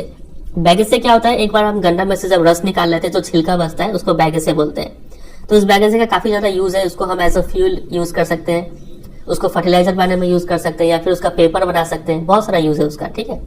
तो उसका यूज को मैक्सिमाइज करना पड़ेगा, ये भी इस इंडस्ट्री का एक चैलेंज है, ठीक है। तो ये 4 चैलेंज आप ध्यान रखेंगे जो शुगर इंडस्ट्री फेस करता है। समझे इतना? चलिए, तो ये हमने कवर कर लिया शुगर इंडस्ट्री। अब हम आगे बढ़ जाते हैं मिनरल बेस्ड इंडस्ट्रीज पे। समझ रहे हैं मिनरल बेस्ड इंडस्ट्री होता क्या है? ये ऐसे इंडस्ट्रीज होते हैं जिनका रॉ मटेरियल्स मिनरल्स और मेटल्स होते हैं, ठीक है। इसको मिनरल बेस्ड इंडस्ट्री बोलते हैं। सिंपल सा है। कुछ एग्जांपल बोल पाएंगे आप कौन से इंडस्ट्री आते हैं? तो सबसे पहला हमारा मन में क्या आता है? मिनरल सुनते ही आयरन एंड स्टील इंडस्ट्री आता है हमारे दिमाग में, ठीक है। उसके बाद और कौन सा इंडस्ट्री आएगा इसमें? एल्यूमिनियम इंडस्ट्री, फिर सीमेंट इंडस्ट्री, ठीक है, मशीन्स इंडस्ट्री, ये सब आएगा इसमें। चलिए सबसे पहले से स्टार्ट करते हैं आयरन एंड स्टील इंडस्ट्री। तो इसका सबसे इंपॉर्टेंट पॉइंट, पहला पॉइंट ये है कि ये एक बेसिक इंडस्ट्री है। Iron and steel industry is the basic industry. क्यों? क्योंकि जितने भी बाकी इंडस्ट्रीज है, भले ही वो हेवी हो या फिर मीडियम हो या फिर लाइट हो, वो सभी इंडस्ट्रीज इस पर डिपेंड करती है अपने मशीनरी के लिए। इसीलिए आयरन एंड स्टील इंडस्ट्री को बेसिक इंडस्ट्री कहा जाता है। जब तक ये यहाँ से लोहा या फिर स्टील देंगे नहीं, तब तक मशीन बनेगा नहीं, तब तक बाकी इंडस्ट्रीज काम कर नहीं पाएंगे, ठीक है। इसके अलावा steel is needed to manufacture a variety of engineering goods, construction material, defence, medical, telephonic, scientific equipments and a variety of consumer goods. Steel से ये सब चीज बनाया जाता है, तो यहाँ पे एक क्वेश्चन बनता है जो कि बहुत बार आपके बोर्ड एग्जाम में पूछा जा चुका है। आपसे बस इतना सा पूछ लेंगे कि why is iron and steel industry called the basic industry. तो आपको ये रीजन देना पड़ेगा सिंस से लेके यहाँ तक पूरा, ठीक है। 2 पॉइंट में आप लिख देंगे, यहाँ से यहाँ 1 पॉइंट और यहाँ से यहाँ दूसरा पॉइंट, समझे। चलिए अगला बात करें। एक यहाँ पे एक और खास बात बताया गया है, किसी भी कंट्री का डेवलपमेंट लेवल कितना है ये आपको अगर मेजर करना है तो आप क्या देख लीजिए कि उस कंट्री में स्टील कितना प्रोड्यूस हो रहा है और कितना कंज्यूम हो रहा है। इससे आप अनुमान लगा सकते हैं कि वो कंट्री कितना डेवलप्ड है, ठीक है। फिर आगे देखिए, steel iron and steel industry एक हैवी इंडस्ट्री भी है। अभी हमने थोड़ी देर पहले देखा कि ये इसको बेसिक इंडस्ट्री भी कहा जाता है या फिर की इंडस्ट्री, और इसको हम लोग हैवी इंडस्ट्री भी बोलते हैं। आपको तो पता है हैवी इंडस्ट्री किसको बोला जाता है, बताइए किसको बोलते हैं। तो हैवी इंडस्ट्री वही होता है जिसका raw material as well as finish goods दोनों ही क्या हो, हैवी हो और बल्कि हो, ठीक है, उसको हैवी इंडस्ट्री बोलते हैं। तो आयरन एंड स्टील इंडस्ट्री एक क्लासिकल एग्जांपल है हैवी इंडस्ट्री का, समझ रहे हैं। और ये हैवी होने का वजह से इसका जो ट्रांसपोर्टेशन कॉस्ट है वो भी काफी ज्यादा होता है। तो एक क्वेश्चन इसका ऊपर भी बन जाता है कि why is iron and steel industry called a heavy industry, give reason. तो बस इतना सा लिखना है कि इसका जो रॉ मटेरियल और फिनिश गुड्स ये दोनों ही हैवी और बल्कि है, ठीक है। चलिए, तो आप सोच रहे होंगे कि आयरन एंड स्टील इंडस्ट्री में कौन से रॉ मटेरियल चाहिए होते हैं। चलिए देखते हैं। टोटल यहाँ पे 4 रॉ मटेरियल है। सबसे पहला है आयरन ओर, ठीक है, जो रॉक्स जिसमें आयरन होंगे। दूसरा है कोकिंग कोल और तीसरा है लाइम स्टोन।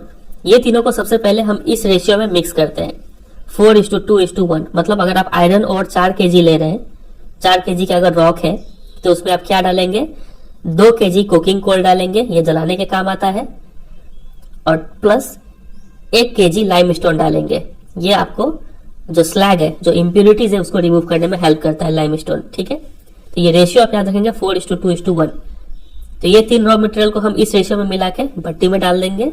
और साथ ही साथ some quantities of manganese are also required to harden the steel. कुछ हम मैंगनीज भी डालते हैं ताकि ये जो स्टील बना है, ये तीनों को मिला के जो स्टील बना है वो थोड़ा हार्ड हो पाए, ठीक है।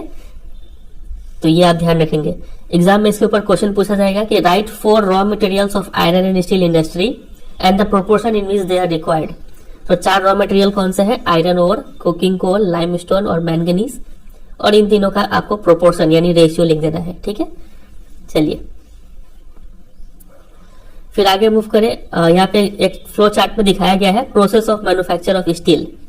देखिए, इसके ऊपर क्वेश्चन नहीं बनता है, बस हम ऐसे ही समझ लेते हैं। सबसे पहले जो रॉ मटेरियल्स है यानी जो रॉक्स है, बड़े बड़े चट्टान जिसमें आयरन है, ठीक है, इसको हम लोग ट्रांसपोर्ट करके ले जाते हैं प्लांट की तरफ, ठीक है। प्लांट में ले जाने के बाद इसको पहले तोड़ के छोटा छोटा पीसेस बनाया जाता है और इस ब्लास्ट फर्नेस में डाला जाता है। तो ब्लास्ट फर्नेस में iron ore plus limestone plus coking coal, ठीक है, ये तीनों को डालते हैं और इनको हीट किया जाता है, ठीक है। हीट करने से ये कोक जल जाता है और भी टेम्परेचर बढ़ जाता है। लाइम स्टोन का काम आपको पता ही है, इससे स्लैग रिमूव होता है, और आयरन ओर में तो आयरन है, ठीक है। फिर इसको मेल्ट कर दिया जाता है इन सभी को, और मेल्ट करके इसको एक टाइप के स्पेशल मोल्ड में डाला जाता है जिसको पिग्स बोला जाता है, और यहाँ पे हमें मिल जाता है पिग आयरन, ठीक है। इसी पिग आयरन में आप क्या करेंगे, थोड़े से मैंगनीज, निकल, क्रोमियम ये सब डाल देंगे। इससे और भी ज्यादा जो इम्प्योरिटीज है ये सब खत्म हो जाएगा, ठीक है। और फिर आपको जब स्टील मिल गया, अब इसको आप शेप दे दीजिए। शेप देने के लिए रोल कीजिए, प्रेस, कास्टिंग, फॉर्जिंग ये सब कीजिए, आपको जो स्टील है वो मिल जाएगा, ठीक है। तो बस बेसिक सा प्रोसेस आप ध्यान रखिएगा। इसका काफी डिटेल एक्सप्लेनेशन भी होता है, लेकिन आपके बुक में इतना ही दिया है, तो बेसिक जानकारी लेके छोड़ दीजिए, ठीक है। चलिए, यहाँ पे ये वर्ड ध्यान रखिएगा, पिग आयरन। पिग आयरन बनाने के लिए क्या क्या चीज यूज किया जाता है, आयरन ओर और लाइम स्टोन और कोक, ये 3 चीज जब मेल्ट किया जाता है तब पिग आयरन हमें मिलता है। ये बात आप ध्यान रखेंगे। आगे मूव करें। जहां तक स्टील का बात है तो इंडिया 2nd रैंक करता है स्टील प्रोड्यूसर में, ठीक है। और जहां तक स्पॉन्ज आयरन का बात है तो ये लार्जेस्ट प्रोड्यूसर है। स्पॉन्ज आयरन क्या होता है, ये ऐसा आयरन है जो डायरेक्टली आयरन ओर को आप क्या कर देते हैं, रिड्यूस कर देते हैं, ठीक है। रिड्यूस करेंगे तो आपको क्या मिल जाएगा, स्पॉन्ज आयरन मिल जाएगा। एक होता है पिग आयरन और एक होता है स्पॉन्ज आयरन। पिग आयरन समझ गए, जब आयरन और लाइम स्टोन और कोक तीनों को मेल्ट करके बनाया जाता है पिग आयरन। लेकिन स्पॉन्ज आयरन ऐसा नहीं बनता है, ये क्या किया जाता है, सीधा आप आयरन ओर लेते हैं और उसको रिड्यूस कर देते हैं, ठीक है। इसमें आयरन कंटेंट ज्यादा होता है, समझे। चलिए, तो इस स्पॉन्ज आयरन के मामले में इंडिया जो है लार्जेस्ट प्रोड्यूसर है। ये दो फैक्ट आप याद रखेंगे स्पॉन्ज आयरन के बारे में, और स्टील में इंडिया सेकंड लार्जेस्ट प्रोड्यूसर है। 2019 का अगर बात करें तो per capita consumption of finished steel in the country was only around 74.3 kg per annum. Per capita मतलब हर एक इंसान अप्रोक्स 2019 में कितना स्टील कंज्यूम कर रहा था, 74 kg, ठीक है, अगेंस्ट द वर्ल्ड एवरेज। लेकिन वर्ल्ड का एवरेज कितना है, पूरे वर्ल्ड का निकाला जाए तो एक इंसान इतना केजी स्टील कंज्यूम करता है, तो उस कंपैरिजन में हमारा जो स्टील का कंजम्पशन है वो काफी कम है, ठीक है। चलिए, फिर यहाँ पे दो छोटे छोटे टर्म्स है, एक है मिनी स्टील प्लांट और दूसरा है यहाँ पे आगे नेक्स्ट पेज में दिया है इंटीग्रेटेड स्टील प्लांट। चलिए इसको समझ लेते हैं, इसका डेफिनेशन या फिर डिफरेंस पूछ लेते हैं इन दोनों के बीच में। मिनी स्टील प्लांट्स क्या होते हैं, नाम से पता चल रहा है मिनी, ये इस छोटे होते हैं साइज में, ठीक है। हैव इलेक्ट्रिक फर्नेसेस, जो भट्टी होता है वो इलेक्ट्रिक से चलता है। यूज स्टील स्क्रैप, जो टूटा फूटा स्टील है उसको यूज किया जाता है, यहाँ पे स्पॉन्ज आयरन को यूज किया जाता है, ठीक है। इनके पास री रोलर्स होता है जो कि स्टील इनगोट्स, जो ब्लॉक ऑफ स्टील होता है उसको भी ये लोग यूज कर लेते हैं, ठीक है। और ये लोग क्या प्रोड्यूस करते हैं, mild and alloy steel of given specification. जैसा भी टाइप का आपको स्टील चाहिए वैसा एलॉय में वो बना देते हैं स्टील को, ठीक है। तो ये होता है मिनी स्टील प्लांट। और दूसरा जो था इंटीग्रेटेड स्टील प्लांट, नाम से ही पता चल रहा है ये थोड़ा बड़ा होता है, ठीक है। Handles everything in one complex, एक ही बिल्डिंग के अंदर सारा काम हो जाता है, एकदम रॉ मटेरियल से लेके एकदम स्टील मेकिंग तक सारा चीज हो जाएगा, यहाँ पे रोलिंग शेपिंग सब हो जाएगा। इसको बोलते हैं इंटीग्रेटेड स्टील प्लांट। तो दोनों का डेफिनेशन आप याद कर लीजिएगा, डिफरेंस बिटवीन पूछ लेते हैं दोनों में। फिर एक अगला इंपॉर्टेंट है, इसके ऊपर भी क्वेश्चन बहुत बार बन चुका है कि most of the public sector undertakings market their steel through Steel Authority of India Limited. ज्यादातर जो पब्लिक सेक्टर अंडरटेकिंग है वो अपना स्टील किसको बेचते हैं, steel Authority of India limited से के थ्रू बेचते हैं, ठीक है। एग्जाम में आपसे क्वेश्चन पूछेंगे कि name the marketing body through which all public sector undertakings market their steel, तो आपको लिखना पड़ेगा SAIL, SAIL, Steel Authority of India Limited. अब थोड़ा कंपैरिजन कर लिया जाए, एक तरफ है इंडिया और एक तरफ है चाइना। 1950s के टाइम पे दोनों का almost same quantity of steel production था, ठीक है, दोनों लगभग same amount of steel produce करते थे। लेकिन आज के डेट में चाइना जो है वो लार्जेस्ट प्रोड्यूसर ऑफ स्टील है, चाइना लार्जेस्ट कंज्यूमर भी है स्टील का, ठीक है। ये सब आप थोड़ा ध्यान रखेंगे। आगे मूव कर जाते हैं। तो इंडिया का जो छोटा नागपुर प्लेटू रीजन है, ठीक है, यहाँ पे मैक्सिमम कंसंट्रेशन है आयरन एंड स्टील इंडस्ट्रीज का। क्यों? क्योंकि यहाँ पे बहुत सारा एडवांटेजेस है इस रीजन में, छोटा नागपुर प्लेटू रीजन में। अब क्या क्या एडवांटेज है चलिए देख लेते हैं। नंबर 1 है low cost of iron ore, जो आयरन ओर है वो काफी कम दाम में यहाँ पे मिल जाता है क्योंकि पास में लोकेटेड है। Number 2 high grade raw materials in proximity, अच्छे क्वालिटी का रॉ मटेरियल पास में मिल जाता है। चीप लेबर है। और अगला है vast growth potential in the home market. तो ये 5 रीजन का वजह से जो maximum iron and steel industries है वो इस रीजन में लोकेटेड है, ठीक है। इसको जब हम मैप पॉइंटिंग कर रहे होंगे तो अच्छे से लोकेट कर लेंगे। फिलहाल आगे देखिए, अब कुछ चैलेंजेस है जो इस इंडस्ट्री को फेस करना पड़ता है। चैलेंजेस या फिर बोल लीजिए कुछ ऐसे प्रॉब्लम्स जिस वजह से हम लोग अपना फुल पोटेंशियल को यूज नहीं कर पा रहे हैं। तो पहला चैलेंज है ये high cost and limited availability of coking coal. ये कोकिंग कोल जो जलता है और काफी ज्यादा एनर्जी रिलीज करता है, ठीक है, और इससे आयरन मेल्ट किया जाता है, तो इसका कॉस्ट काफी हाई है और इसका अवेलेबिलिटी भी लिमिटेड है, ठीक है। ये पहला चैलेंज है। दूसरा लोअर प्रोडक्टिविटी ऑफ लेबर, ये तो लगभग सब में ही चैलेंज है ये। अगर किसी इंडस्ट्री का चैलेंज पूछे आपसे एग्जाम में और आपके दिमाग में कोई पॉइंट ना आ रहा हो तो आप ये पॉइंट लिख सकते हैं, ठीक है। फिर इरेगुलर सप्लाई ऑफ एनर्जी या फिर इलेक्ट्रिसिटी, ये भी एक चैलेंज है जो सब में कॉमन है। फिर पुअर इंफ्रास्ट्रक्चर, ये आप सब में लिख सकते हैं, ठीक है। तो ये 4 चैलेंज है यहाँ पे जो इस इंडस्ट्री को फेस करना पड़ रहा है। We also import good quality steel from other countries, however हमारा जो डोमेस्टिक डिमांड है वो हम अपने बनाए हुए स्टील से ही पूरा कर लेते हैं, ठीक है। फिर क्या क्या हम कर सकते हैं, तो लिबरलाइजेशन और फॉरेन डायरेक्ट इन्वेस्टमेंट, ये 2 चीजों ने काफी बूस्ट किया है इस इंडस्ट्री को, ठीक है। और साथ ही साथ हमें क्या करना पड़ेगा, जो रिसोर्सेस है, जो पैसे हैं, उसको एलोकेट करना पड़ेगा रिसर्च एंड डेवलपमेंट में, ताकि हम अपने जो स्टील है उसको अच्छे से प्रोड्यूस कर पाए और ज्यादा वर्ल्ड मार्केट में कम्पिटिटिव बने, ठीक है। चलिए, तो ये हो गया, जितना इंपॉर्टेंट बात था उसको हम अंडरलाइन कर दिए हैं, काफी चीजें याद करने को इसमें।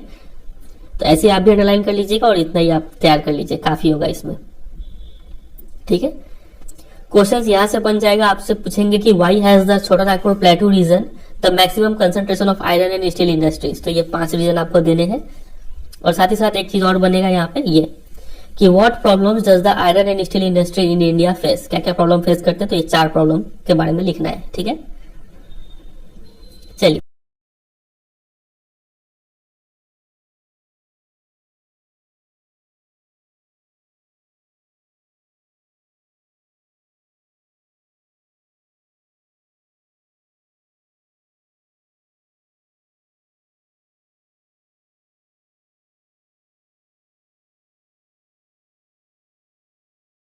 अब आते हैं अगले मिनरल बेस्ड इंडस्ट्री पे, जो कि है एल्यूमिनियम स्मेल्टिंग। स्मेल्टिंग वर्ड का मतलब है सिंपल में पिघलाना, ठीक है, मेल्ट करना। चलिए उससे पहले एल्यूमिनियम के बारे में जान लेते हैं। ये aluminium smelting second most important metallurgical industry है। इट इज, एल्यूमिनियम का फीचर देखिए, इट इज लाइट, हल्का होता है, रेजिस्टेंट टू कोरोजन, कोरोड नहीं होता है। ठीक है, a good conductor of heat होता है, मेलिएबल मतलब आप इसको पीट पीट के चादर की तरह बना सकते हैं। फिर becomes strong when it is mixed with other metals, जब दूसरे मेटल के साथ एल्यूमिनियम को मिक्स करेंगे तो ये काफी मजबूत बन जाता है। ठीक है, तो ये सब फीचर्स है एल्यूमिनियम का। इसके साथ साथ it is use to manufacture aircraft, utensils and wires, ये सब चीज इससे बनाए जाते हैं। और एक पॉइंट ये है कि it has gained popularity as a substitute of steel, copper, zinc and lead in a number of industries. इसको सब्स्टिट्यूट की तरह यूज कर सकते हैं, मतलब आप स्टील, कॉपर, जिंक और लेड के जगह पे आप एल्यूमिनियम यूज कर सकते हैं कई सारे इंडस्ट्रीज में। ठीक है, इस वजह से ये काफी ज्यादा पॉपुलर भी हुआ है। तो ये सब कुछ फीचर है एल्यूमिनियम के बारे में। एग्जाम में आपसे क्वेश्चन पूछ लेंगे कि write 4 characteristics and 4 major uses of aluminium, तो आपको ये सब लिख देना है। ठीक है, चलिए आगे मूव करें। ये कहाँ पे लोकेटेड है एल्यूमिनियम स्मेल्टिंग प्लांट्स, तो देखिए aluminium smelting plants in the country are located in Odisha, West Bengal, Kerala, Uttar Pradesh, Chhattisgarh, Maharashtra, Tamil Nadu. ये 7 स्टेट्स में ये इसके प्लांट लोकेटेड है। फिर आगे देखिए,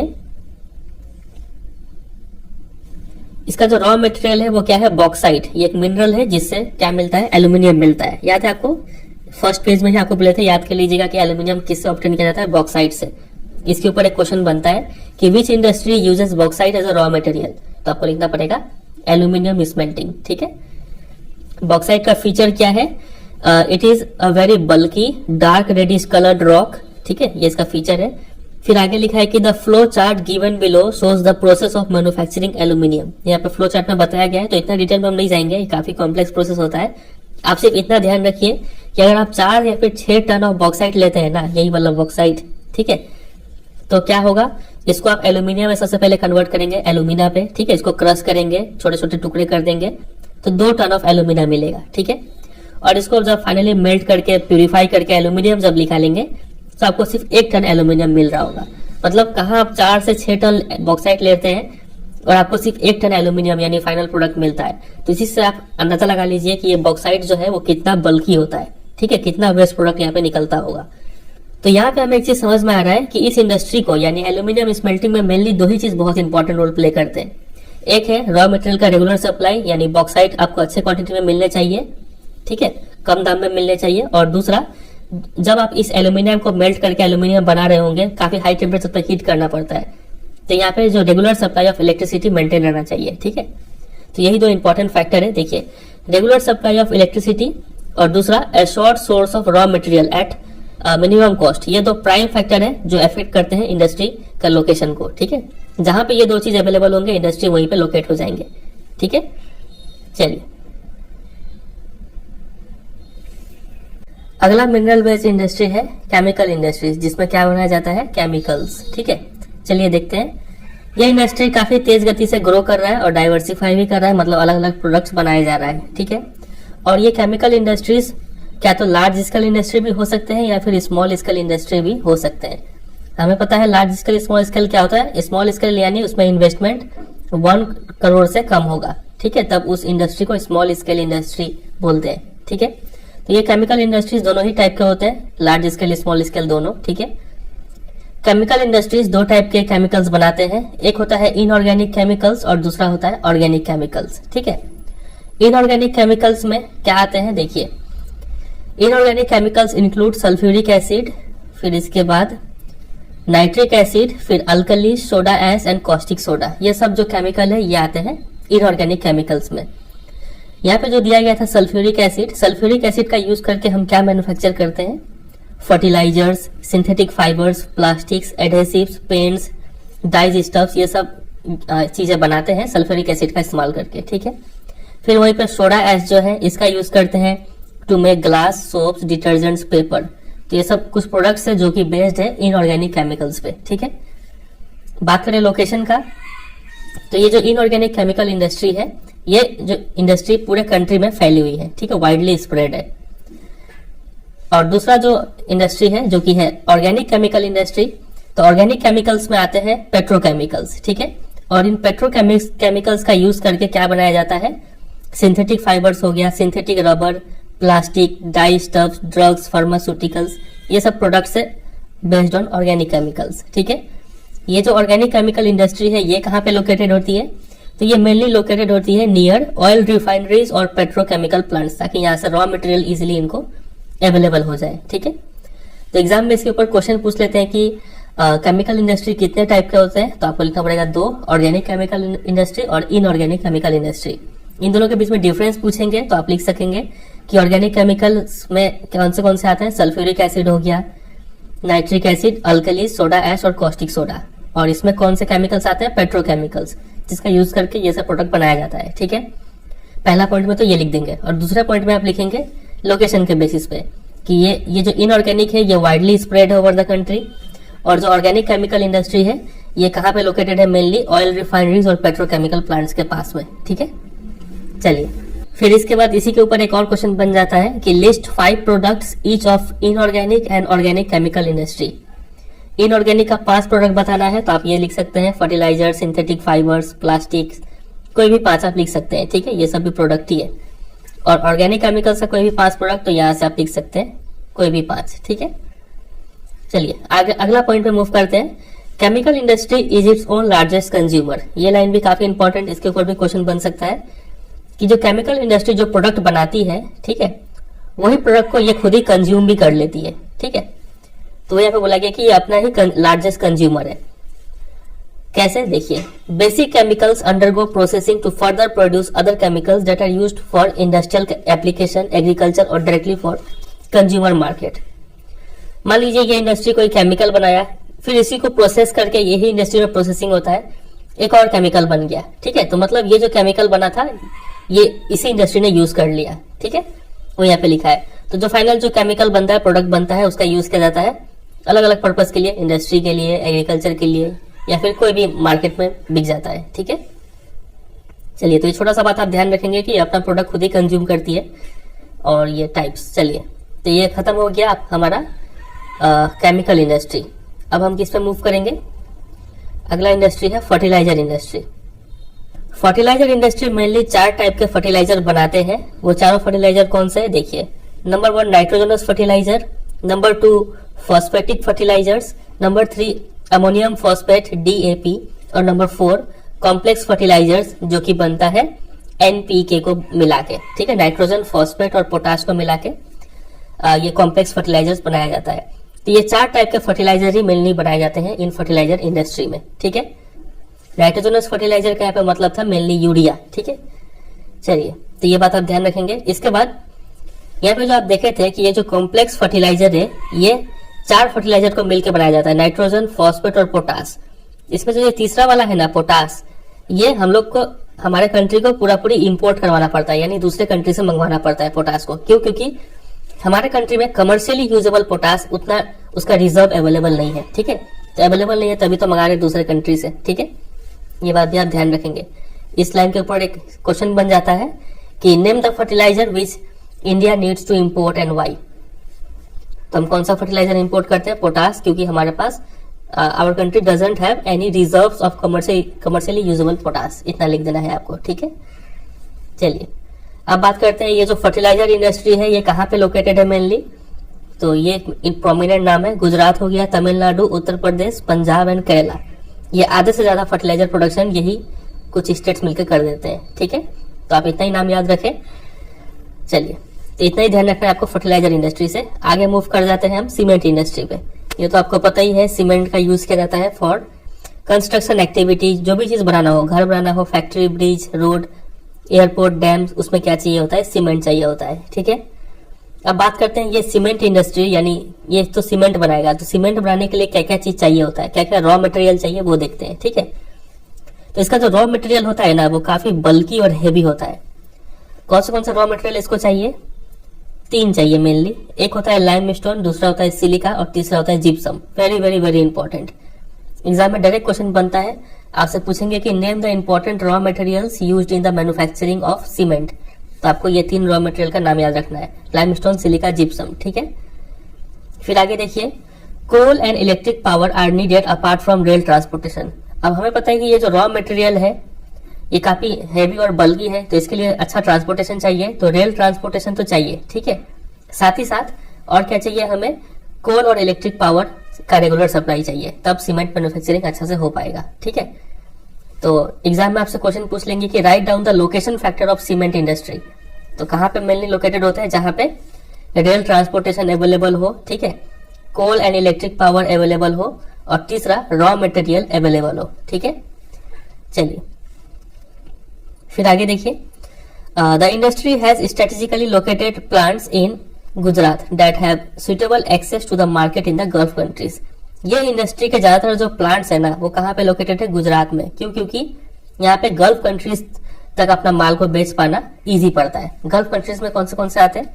Saudi Arabia, Kuwait, United Arab Emirates, UAE, Bahrain, ये सब आते हैं। ठीक है, चलिए फिर एक यहाँ पे फैक्ट दिया गया है कि सबसे पहला सीमेंट प्लांट हमारे कंट्री में कहाँ सेटअप किया गया था? चेन्नई में 1904 में। ठीक है, और इंडिपेंडेंस का बाद से लगातार ये इंडस्ट्री काफी एक्सपैंड किया है, और हमने अपने सीमेंट क्वालिटी में भी काफी ज्यादा इंप्रूवमेंट लाया है, जिस वजह से हम अपने प्रोडक्ट को कहाँ तक एक्सपोर्ट कर पाते हैं?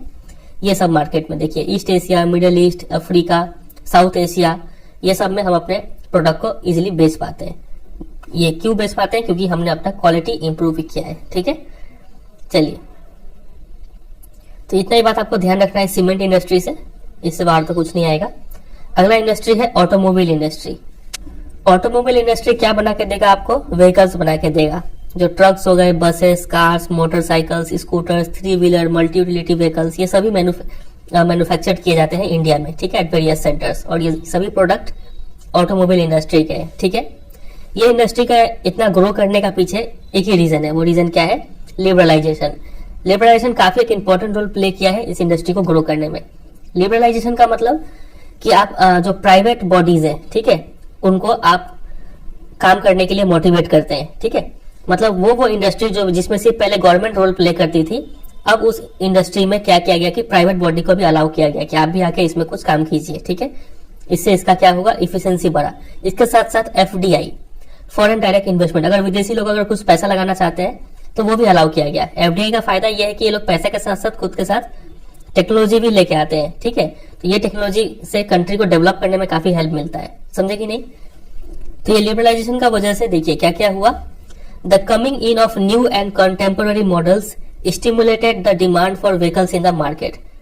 जैसे जैसे एफडीआई, फॉरेन टेक्नोलॉजी इंडिया में आई, ठीक है, तो न्यू एंड कंटेम्पररी मॉडल्स जो दूसरे कंट्री में चल रहे हैं इस समय मॉडल्स, वो सब हमारे कंट्री में आए, जिस वजह से व्हीकल का डिमांड काफी बढ़ गया हमारे मार्केट में। लोगों ने देखा कि काफी अच्छे अच्छे व्हीकल्स आ रहे हैं। ठीक है, which led to the healthy growth of the industry. इससे ये इंडस्ट्री काफी अच्छा ग्रो कर पाया। ठीक है, तो एग्जाम में अगर क्वेश्चन पूछते हैं कि ऑटोमोबाइल इंडस्ट्री इतना अच्छा ग्रो क्यों कर पाया है, ये वर्ड आपको याद रखना है, लिबरलाइजेशन। ठीक है, चलिए अब बात करते हैं इंडस्ट्री लोकेटेड कहाँ पे है। तो the industry is located around Delhi हो गया, गुड़गांव, मुंबई, पुणे, चेन्नई, कोलकाता, लखनऊ, इंदौर, हैदराबाद, जमशेदपुर, बेंगलुरु, इन सब जगह पे ये इंडस्ट्री लोकेटेड है। ठीक है, और फिर लास्ट जो एक इंडस्ट्री दिया गया है वो है information technology and electronics industry. ठीक है, देखिए ये इंडस्ट्री में कौन से प्रोडक्ट बनाए जाते हैं? तो ट्रांजिस्टर सेट से लेके, टीवी से लेके, और क्या क्या है देखिए, telephone, cellular telecom, telephone exchange, radars, computers and many other equipments, ये सब इस इंडस्ट्री में बनाए जाते हैं। ठीक है, जो भी इलेक्ट्रॉनिक सामान है वो इस इंडस्ट्री में आएंगे। कौन सा इंडस्ट्री? काफी बड़ा नाम है, देखिए, information technology, IT and electronics industry, नाम याद रखिएगा। ठीक है, एग्जाम में क्वेश्चन पूछ लेते हैं कि बताइए टेलीफोन और कंप्यूटर जैसे जो प्रोडक्ट है ये किस इंडस्ट्री के प्रोडक्ट है, तो आपको ये इंडस्ट्री का नाम लिखना पड़ेगा। ठीक है, फिर आगे देखिए, Bengaluru is has emerge as the electronic capital of India. ये भी काफी इंपॉर्टेंट है 1 मार्क्स के लिए। इलेक्ट्रॉनिक कैपिटल ऑफ इंडिया किसको बोला जाता है? बेंगलुरु को, ठीक है। आईटी हब है ये। फिर आगे देखिए, other important centres for electronic goods are Mumbai, Delhi, Hyderabad, Pune, Chennai, Kolkata, Lucknow and Coimbatore.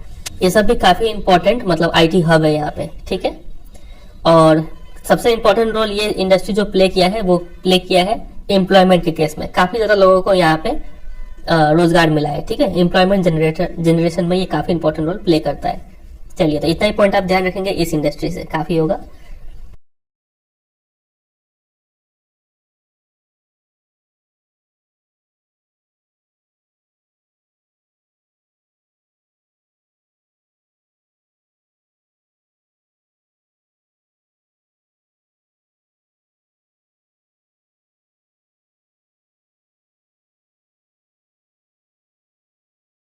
अब हम आते हैं चैप्टर के आखिरी टॉपिक पे, industrial pollution and environmental degradation, ठीक है। अभी तक हमने सभी इंडस्ट्रीज के बारे में पढ़ लिया।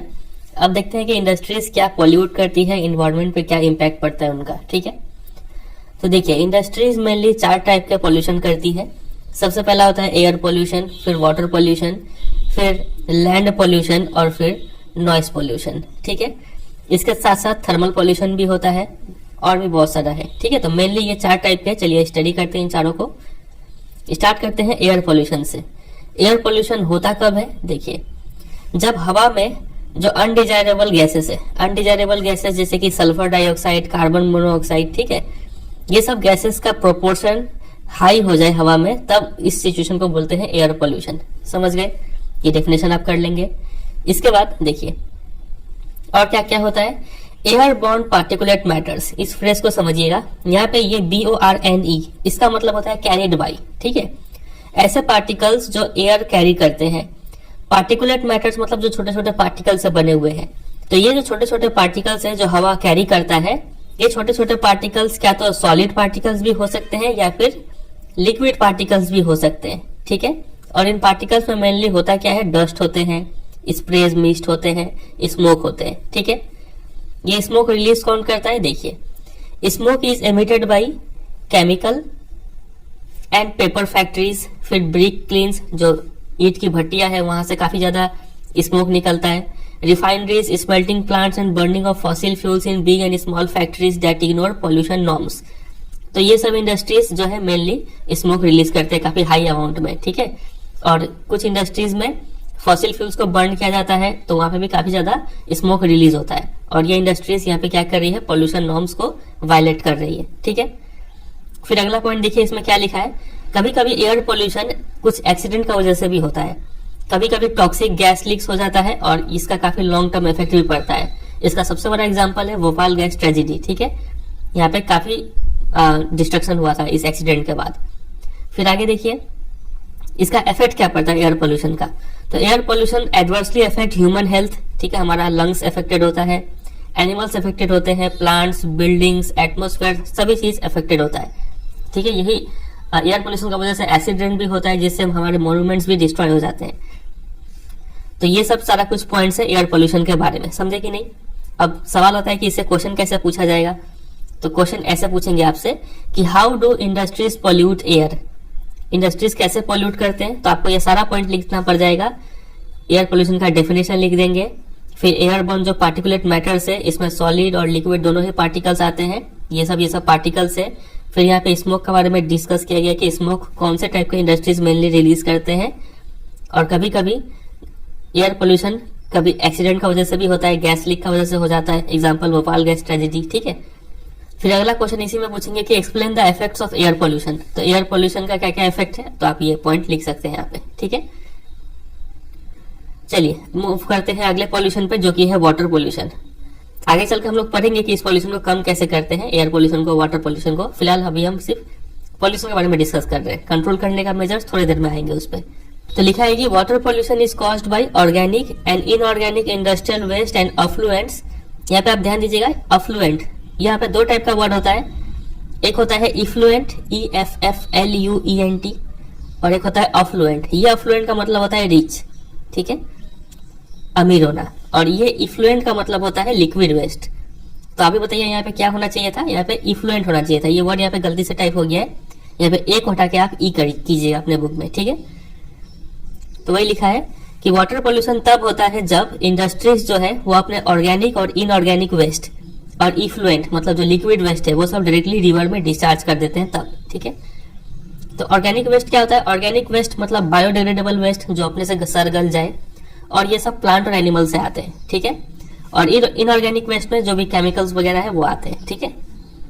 तो जब इन सब वेस्ट को बिना ट्रीट किए रिवर में डिस्चार्ज कर दिया जाता है तब वाटर पोल्यूशन होता है, समझे।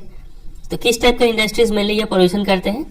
तो paper industry, pulp industry, chemical, textile and dyeing industry, petroleum refineries, tanneries जहाँ पे लेदर बनाया जाता है, इलेक्ट्रोप्लेटिंग इंडस्ट्रीज, ये सभी इंडस्ट्रीज जो है मेनली रिस्पॉन्सिबल है वाटर पोल्यूशन के लिए, ठीक है। इंडस्ट्रीज का नाम याद रखना है।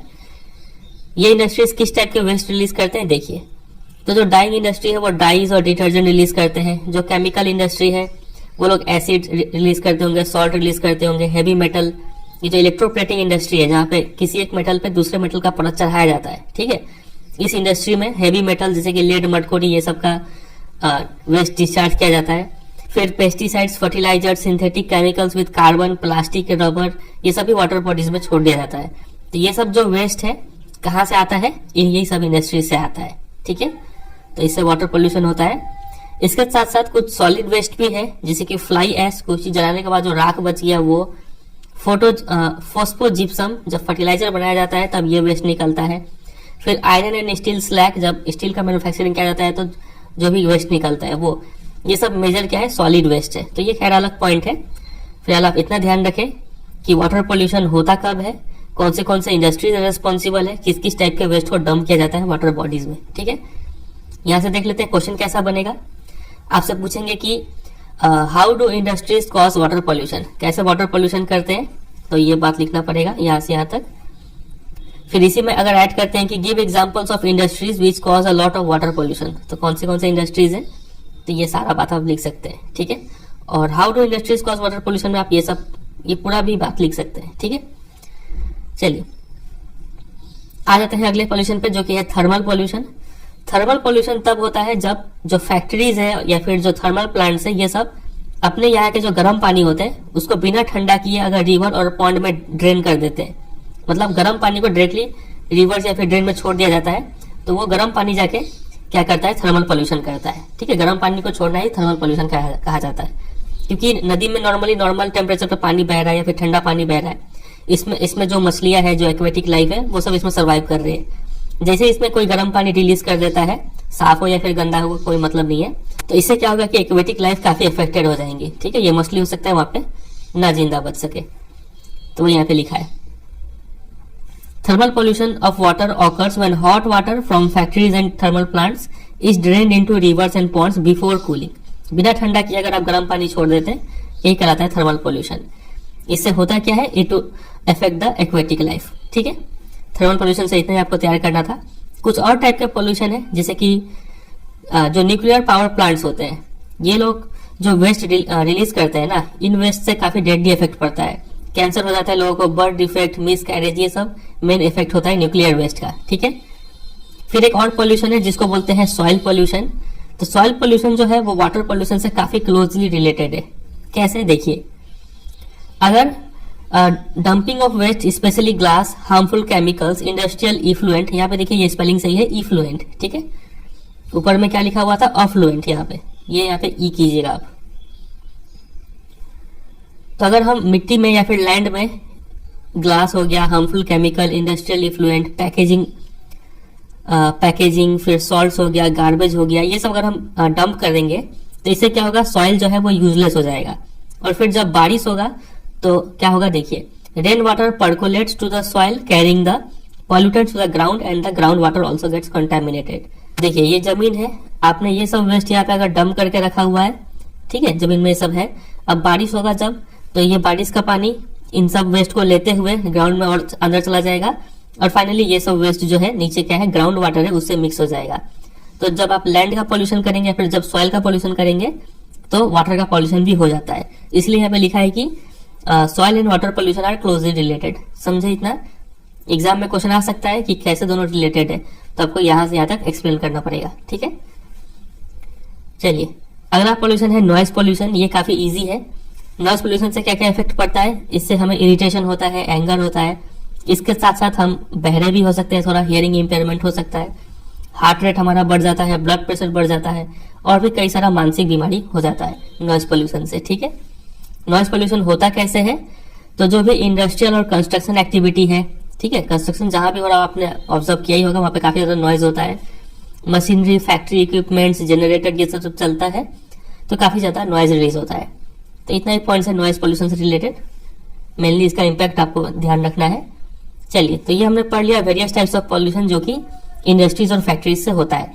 अब आते हैं इसको कंट्रोल कैसे करेंगे। ठीक है, तो अगला टॉपिक है कंट्रोल ऑफ इन्वायरमेंटल डिग्रेडेशन। सबसे पहले हम देखेंगे कि हम कैसे वाटर पोल्यूशन को कम करेंगे। ठीक है, देखिए, तो every litre of waste water discharge by our industry pollutes 8 time the quantity of fresh water. और ये जो भी मैप वर्क है इसके लिए टेंशन नहीं लेना है, इसके लिए हम अलग वीडियो बनाएंगे क्या क्या मैप के लिए आपको तैयार करना है। ठीक है, टेक्स्ट पे आते हैं। इसमें लिखा है कि 1 लीटर जो गंदा पानी है ना, मान लीजिए यहाँ पे पानी है, साफ पानी है। ठीक है, आप इसमें क्या करते हैं कि 1 लीटर गंदा पानी डाल देते हैं, तो ये 1 लीटर जो गंदा पानी है यहाँ पे 8 लीटर साफ पानी को भी गंदा कर देगा। समझ रहे हैं? तो ये इतना ये खतरनाक है। तो इसीलिए वाटर पोल्यूशन को कंट्रोल करना काफी जरूरी है। कैसे करेंगे देखिए, सम सजेशंस आर, नंबर 1 सबसे पहला है मिनिमाइजिंग यूज वाटर, यहाँ पे ऑफ होगा, minimizing use of water for processing by reusing and recycling it in 2 or more successive stages. बोला गया कि अगर आपको वाटर पोल्यूशन कम करना है तो आप क्या कीजिए कि पानी का यूज ही कम कर दीजिए, यहाँ पे ऑफ डाल लीजिएगा। ठीक है, पानी का यूज कैसे कम करेंगे, तो आप उसी पानी को 2 या फिर 3 बार यूज कीजिए। ठीक है, रीयूज कीजिए, रिसाइकल कीजिए, इससे वाटर पोल्यूशन कम होगा। पहला तरीका ये है। ठीक है, कि आप पानी का यूज कम कीजिए बाई रीयूजिंग एंड रिसाइकलिंग। दूसरा तरीका है आप रेन वाटर हार्वेस्टिंग कीजिए, ये तो फेमस तरीका है, बारिश के पानी को यूज कीजिए। तीसरा तरीका है जो भी हॉट वाटर है और इफ्लुएंट, इसका मीनिंग हम क्या बताए थे अभी, लिक्विड वेस्ट। ठीक है, इसको आप रिवर या फिर पॉन्ड में छोड़ने से पहले आप इसको क्या कीजिए, ट्रीट कीजिए, मतलब इसको साफ करके छोड़िए। ठीक है, पानी को भी ठंडा करके इसमें छोड़िए, तब पानी का पोल्यूशन कम होगा।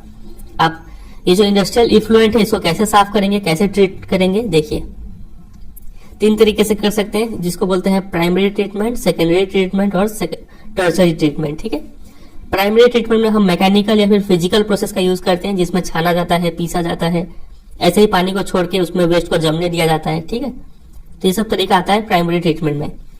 सेकेंडरी ट्रीटमेंट में हम बायोलॉजिकल प्रोसेस का यूज करते हैं, और टर्शरी ट्रीटमेंट में हम बायोलॉजिकल, फिजिकल, केमिकल तीनों प्रोसेस का यूज करते हैं।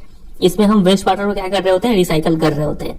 तो इन सब तरीकों से हम इंडस्ट्रियल इफ्लुएंट को ट्रीट कर सकते हैं। ठीक है, तो ये अभी तक हमने देखा 3 तरीका जिससे हम वाटर पोल्यूशन को कम कर सकते हैं। एक और तरीका है जो कि है ग्राउंड वाटर से रिलेटेड, चौथा नंबर। ठीक है, over drawing of ground water reserves by industry where there is a threat to ground water resources also need to be regulated legally.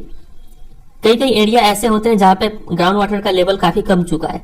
ठीक है, तो वहां पे लोगों के लिए पानी कम पड़ रहा है, तो कोई इंडस्ट्रीज वहां पे स्टैब्लिश होकर क्या करती है, सारा ग्राउंड वाटर यूज कर लेती है खुद ही। ठीक है, तो इसको क्या करना पड़ेगा, सरकार को यहाँ पे लीगली रेगुलेट करना पड़ेगा, क्या, ताकि ये लोग ओवर ड्रॉ मतलब ज्यादा पानी ना निकाल ले। ठीक है, लोगों का पानी कम पड़ जाए, ऐसा नहीं होना चाहिए। तो ये हो गए 4 तरीके जिससे हम क्या कर सकते हैं, वाटर पोल्यूशन को कम कर सकते हैं। ठीक है, अब आते हैं कैसे हम एयर पोल्यूशन को कंट्रोल करेंगे। देखिए, पार्टिकुलेट मैटर, अभी बताए थे इसका मीनिंग। पार्टिकुलेट मैटर का मीनिंग क्या होता है, जो छोटे छोटे पार्टिकल्स होते हैं जो हवा में है। ठीक है, वो लिक्विड भी हो सकते हैं या फिर सॉलिड भी हो सकते हैं। तो इस पार्टिकुलेट मैटर का जो क्वांटिटी है, अगर हवा में अगर रिड्यूस करना है तो कैसे कर सकते हैं, जो भी इंडस्ट्रीज है जहां से धुआं निकलता है, ठीक है, ये आप देख रहे हैं, ये सब जो चिमनी है यहाँ से जब धुआं निकल रहा है तो आप इनके मुंह पर कुछ इंस्ट्रूमेंट लगा दें। ठीक है, कैसे लगाएंगे देखिए, आप स्मोक स्टैक्स लगा सकते हैं with electrostatic precipitators, fabric filters, scrubbers, inertial separators. ये सब कुछ ऐसे इंस्ट्रूमेंट है जो इसमें जो पार्टिकल्स होते हैं, सॉलिड पार्टिकल्स, उसको यहाँ पर रोक लेते हैं और क्लीन एयर को बाहर जाने देते हैं। ठीक है, तो इस तरीके से हम एयर पोल्यूशन को कंट्रोल कर सकते हैं। इतना ही तरीका आप ध्यान में रखें। फिर आगे देखते हैं, कुछ और तरीका है। स्मोक जो है उसको भी आप कम कर सकते हैं। आप क्या कीजिए कि कोल के जगह पे ऑयल या फिर गैस फ्यूल यूज करना स्टार्ट कर दीजिए फैक्ट्रीज में। क्योंकि कोल में काफी ज्यादा स्मोक निकलता है, इसमें स्मोक कम निकलेगा। तो एक और तरीका है जिससे हम एयर पोल्यूशन को कम कर सकते हैं। चलिए, ये हो गया एयर पोल्यूशन के बारे में। अभी तक हमने 2 पोल्यूशन को देख लिया कैसे कंट्रोल करेंगे। पहला हो गया वाटर पोल्यूशन, दूसरा हो गया एयर पोल्यूशन। अब आते हैं तीसरे पे, जो कि है नॉइज पोल्यूशन। अगर आपको नॉइज पोल्यूशन को कम करना है तो आप क्या कीजिए कि मशीनरी और इक्विपमेंट जो है और जनरेटर्स जो है उसमें साइलेंसर्स लगा दीजिए, ठीक है। इससे नॉइज पोल्यूशन काफी हद तक कम हो जाएगा, ठीक है। इसके अलावा जितने भी मशीनरी है उन सबको ऐसे रीडिजाइन किया जाना चाहिए ताकि एनर्जी इफिशियंसी हो, अच्छे कम एनर्जी देने से अच्छा काम करे, और नॉइज भी रिड्यूस होना चाहिए। तो सब मशीन को क्या करना चाहिए, रीडिजाइन करना चाहिए, ठीक है। ये दूसरा तरीका हो गया। इसके साथ साथ कुछ पर्सनल लेवल पे हम अडॉप्ट कर सकते हैं। देखिए, जहाँ पे काम हो रहा है, अब जरूरी नहीं कि हर जगह नॉइज एकदम ही खत्म हो जाए, वहां पे आप नॉइज को ऑब्जॉर्व करने के लिए क्या कर सकते हैं, नॉइज ऑब्जॉर्बिंग मटेरियल लगा सकते हैं, ठीक है। और अगर पर्सनल लेवल पे दिक्कत हो रहा है तो आप ईयर प्लस यूज कीजिए, ईयरफोन यूज कीजिए, इससे भी नॉइज पोल्यूशन से काफी हद तक आराम मिलेगा, ठीक है। तो ये कुछ तरीके हो गए नॉइज पोल्यूशन को कंट्रोल करने का। तो सेम क्वेश्चन बन सकता है, क्वेश्चन आपको समझ में आ ही गया, सारा पॉइंट आपको ध्यान में रखना है। लास्ट टॉपिक है NTPC shows the way. NTPC का मतलब होता है national thermal power corporation limited, ठीक है। इसका जिक्र यहाँ पे इसलिए किया गया है क्योंकि ये कॉर्पोरेशन काफी अच्छा अप्रोच लगाई है ताकि नेचुरल इन्वायरमेंट और रिसोर्सेज को प्रिजर्व किया जा सके, ठीक है। प्रोएक्टिव अप्रोच है इसका। क्या क्या अप्रोच है देखिए। सबसे पहले क्या किया है इन्होंने, देखिए, optimum utilization of equipment, adopting latest techniques and upgrading existing equipment. इन्होंने सबसे पहले इस पे काम किया, जो भी लेटेस्ट टेक्निक है उसको अडॉप्ट किया और जो भी एग्जिस्टिंग इक्विपमेंट है उसको अपग्रेड किया, ताकि हमें पता है कि जो भी नया नया टेक्नोलॉजी आ रहा है वो एनर्जी इफिशिएंट होता है, इन्वायरमेंट फ्रेंडली होता है। तो इस मामले में ये लोग सबसे पहले रहे हैं, पुराने पुराने मशीन को हटा के नए मशीन लाए हैं ताकि अच्छे से रिसोर्सेज को यूज किया जा सके, ठीक है। ये पहला स्ट्रेटजी इन्होंने अपनाया। दूसरा इनका अप्रोच था, देखिए, minimizing waste generation by maximizing ash utilization. जो भी यहाँ पे जो वेस्ट निकलता है, मेनली एश निकलता है, आप उसका मैक्सिमम यूज कीजिए किसी भी चीज में, ठीक है। तो जब आप एश का यूज करेंगे तो अपने आप वेस्ट क्या हो जाएगा, मिनिमाइज हो जाएगा, समझे। ये दूसरा इनका अप्रोच रहा है। तीसरा देखिए इन्होंने क्या किया, प्रोवाइडिंग ग्रीन बेल्ट्स, अपने आसपास चारों तरफ पेड़ लगाया, ठीक है, जिसको बोलते हैं अफॉरेस्टेशन। इस पे इन्होंने फोकस किया ताकि इकोलॉजिकल बैलेंस बना रहे। जहां पे इंडस्ट्री स्टैब्लिश होगा वहां पे पेड़ कटा हुआ होगा, ठीक है। तो इसको मेकअप करने के लिए इन्होंने कई जगह पेड़ लगाए, ठीक है। ये तीसरा इनका अप्रोच है। चौथा इनका अप्रोच है, देखिए, reducing environmental pollution through ash pond management, ash water recycling system and liquid waste management. जो भी यहाँ पे राख निकलता है, ठीक है, उसको क्या करते हैं ये लोग, पॉन्ड बना के वहां पे राख को बड़ी कर देते हैं, ठीक है। फिर वहां पे एश वाटर को रिसाइकल भी किया जाता है, वो पानी जो है जिसमें एश डिस्पोज किया गया है उस पानी को रिसाइकल करते हैं, ठीक है। फिर लिक्विड वेस्ट मैनेजमेंट करते हैं। ये इनका एक अप्रोच रहा है। फिर अगला अप्रोच है ecological monitoring, reviews and online database management for all it's power station. ऐसा नहीं कि ये सब काम सिर्फ मेन स्टेशन पे ही हो रहा है, जितने भी इसके पावर स्टेशन है वहां पे लगातार मॉनिटरिंग किया जाता है कि वहां पे कैसा काम हो रहा है, रिव्यू लिया जाता है, ठीक है, कि वहां पे भी ये सब नॉर्म्स फॉलो किए जाते हैं कि नहीं। तो ये इनका कुछ क्या रहा है, प्रोएक्टिव अप्रोच रहा है इन्वायरमेंट के लिए, समझे। एग्जाम में इसके ऊपर क्वेश्चन बन जाता है, अलग से आपसे पूछेंगे कि explain the proactive approach adopted by the NTPC for preserving the natural environment and resources. तो ये 5 पॉइंट आपको ध्यान रखने हैं, ठीक है। तो इसी के साथ ये चैप्टर एंड होता है। आपको मैप के लिए टेंशन नहीं लेना है, मैप के लिए एक अलग वीडियो आ जाएगा, ठीक है। और जो भी क्वेश्चन बोले हैं उतना आप प्रिपेयर कर लीजिए। यहाँ पे भी कुछ क्वेश्चन है, चलिए देखते हैं, आप इनका आंसर देने की कोशिश कीजिएगा। Number 1, which one of the following industries use limestone as a raw material. बताइए, लाइम स्टोन किसका रॉ मटेरियल है, तो सीमेंट का है, ठीक है। Which one of the following agencies market steel for the public sector plants. बताइए इसका आंसर क्या होगा, इसका आंसर होगा सेल, ठीक है, हमने देखा था। तीसरा number, which one of the following industries uses bauxite as a raw material. बहुत समय से इसको देख रहे हैं। बॉक्साइट कहाँ पे यूज किया जाता है, तो एल्यूमिनियम स्मेल्टिंग में, ठीक है। चौथा है, which one of the following industries manufactures telephone computer. ये कौन सा इंडस्ट्री मैन्युफैक्चर करता है, तो इसका आंसर हो जाएगा इलेक्ट्रॉनिक इंडस्ट्री, ठीक है। चलिए, यहाँ पे भी कुछ क्वेश्चंस हैं जो हम लोग पहले डिस्कस कर चुके हैं। व्हाट इज मैन्युफैक्चरिंग पता है। Name any 3 physical factor for location, ये भी हमने देख लिया। 3 ह्यूमन फैक्टर्स, तो ह्यूमन फैक्टर्स में आप क्या क्या डाल सकते हैं, इंफ्रास्ट्रक्चर डाल सकते हैं, इलेक्ट्रिसिटी, लेबर सप्लाई, ये सब डाल सकते हैं, ठीक है।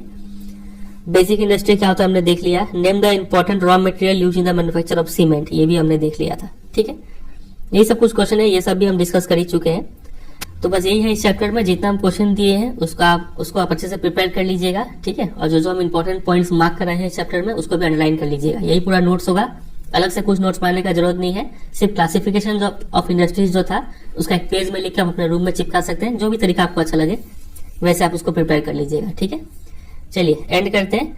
और वीडियो एंड करने से पहले एक छोटा सा होमवर्क आपके लिए, ये क्वेश्चन आप देखिए, इसका आंसर आपको कमेंट सेक्शन में देना है। ठीक है, चलिए एंड करते हैं। वीडियो अच्छा लगा तो जरूर एक लाइक कर दीजिएगा, अगर अपने फ्रेंड्स के साथ भी शेयर कर दीजिएगा। और अगर आप इस चैनल पर नए हैं और अभी तक अपने चैनल को सब्सक्राइब नहीं किया है तो प्लीज इसको सब्सक्राइब करें और चैनल पर देखें बाकी वीडियोस, अलग अलग सब्जेक्ट्स के भी अपलोडेड है, आपको जरूर हेल्प मिलेगा वहां से। ठीक है, चलिए एंड करते हैं, मिलते हैं बहुत जल्द किसी और वीडियो में। तब तक के लिए bye bye and take care.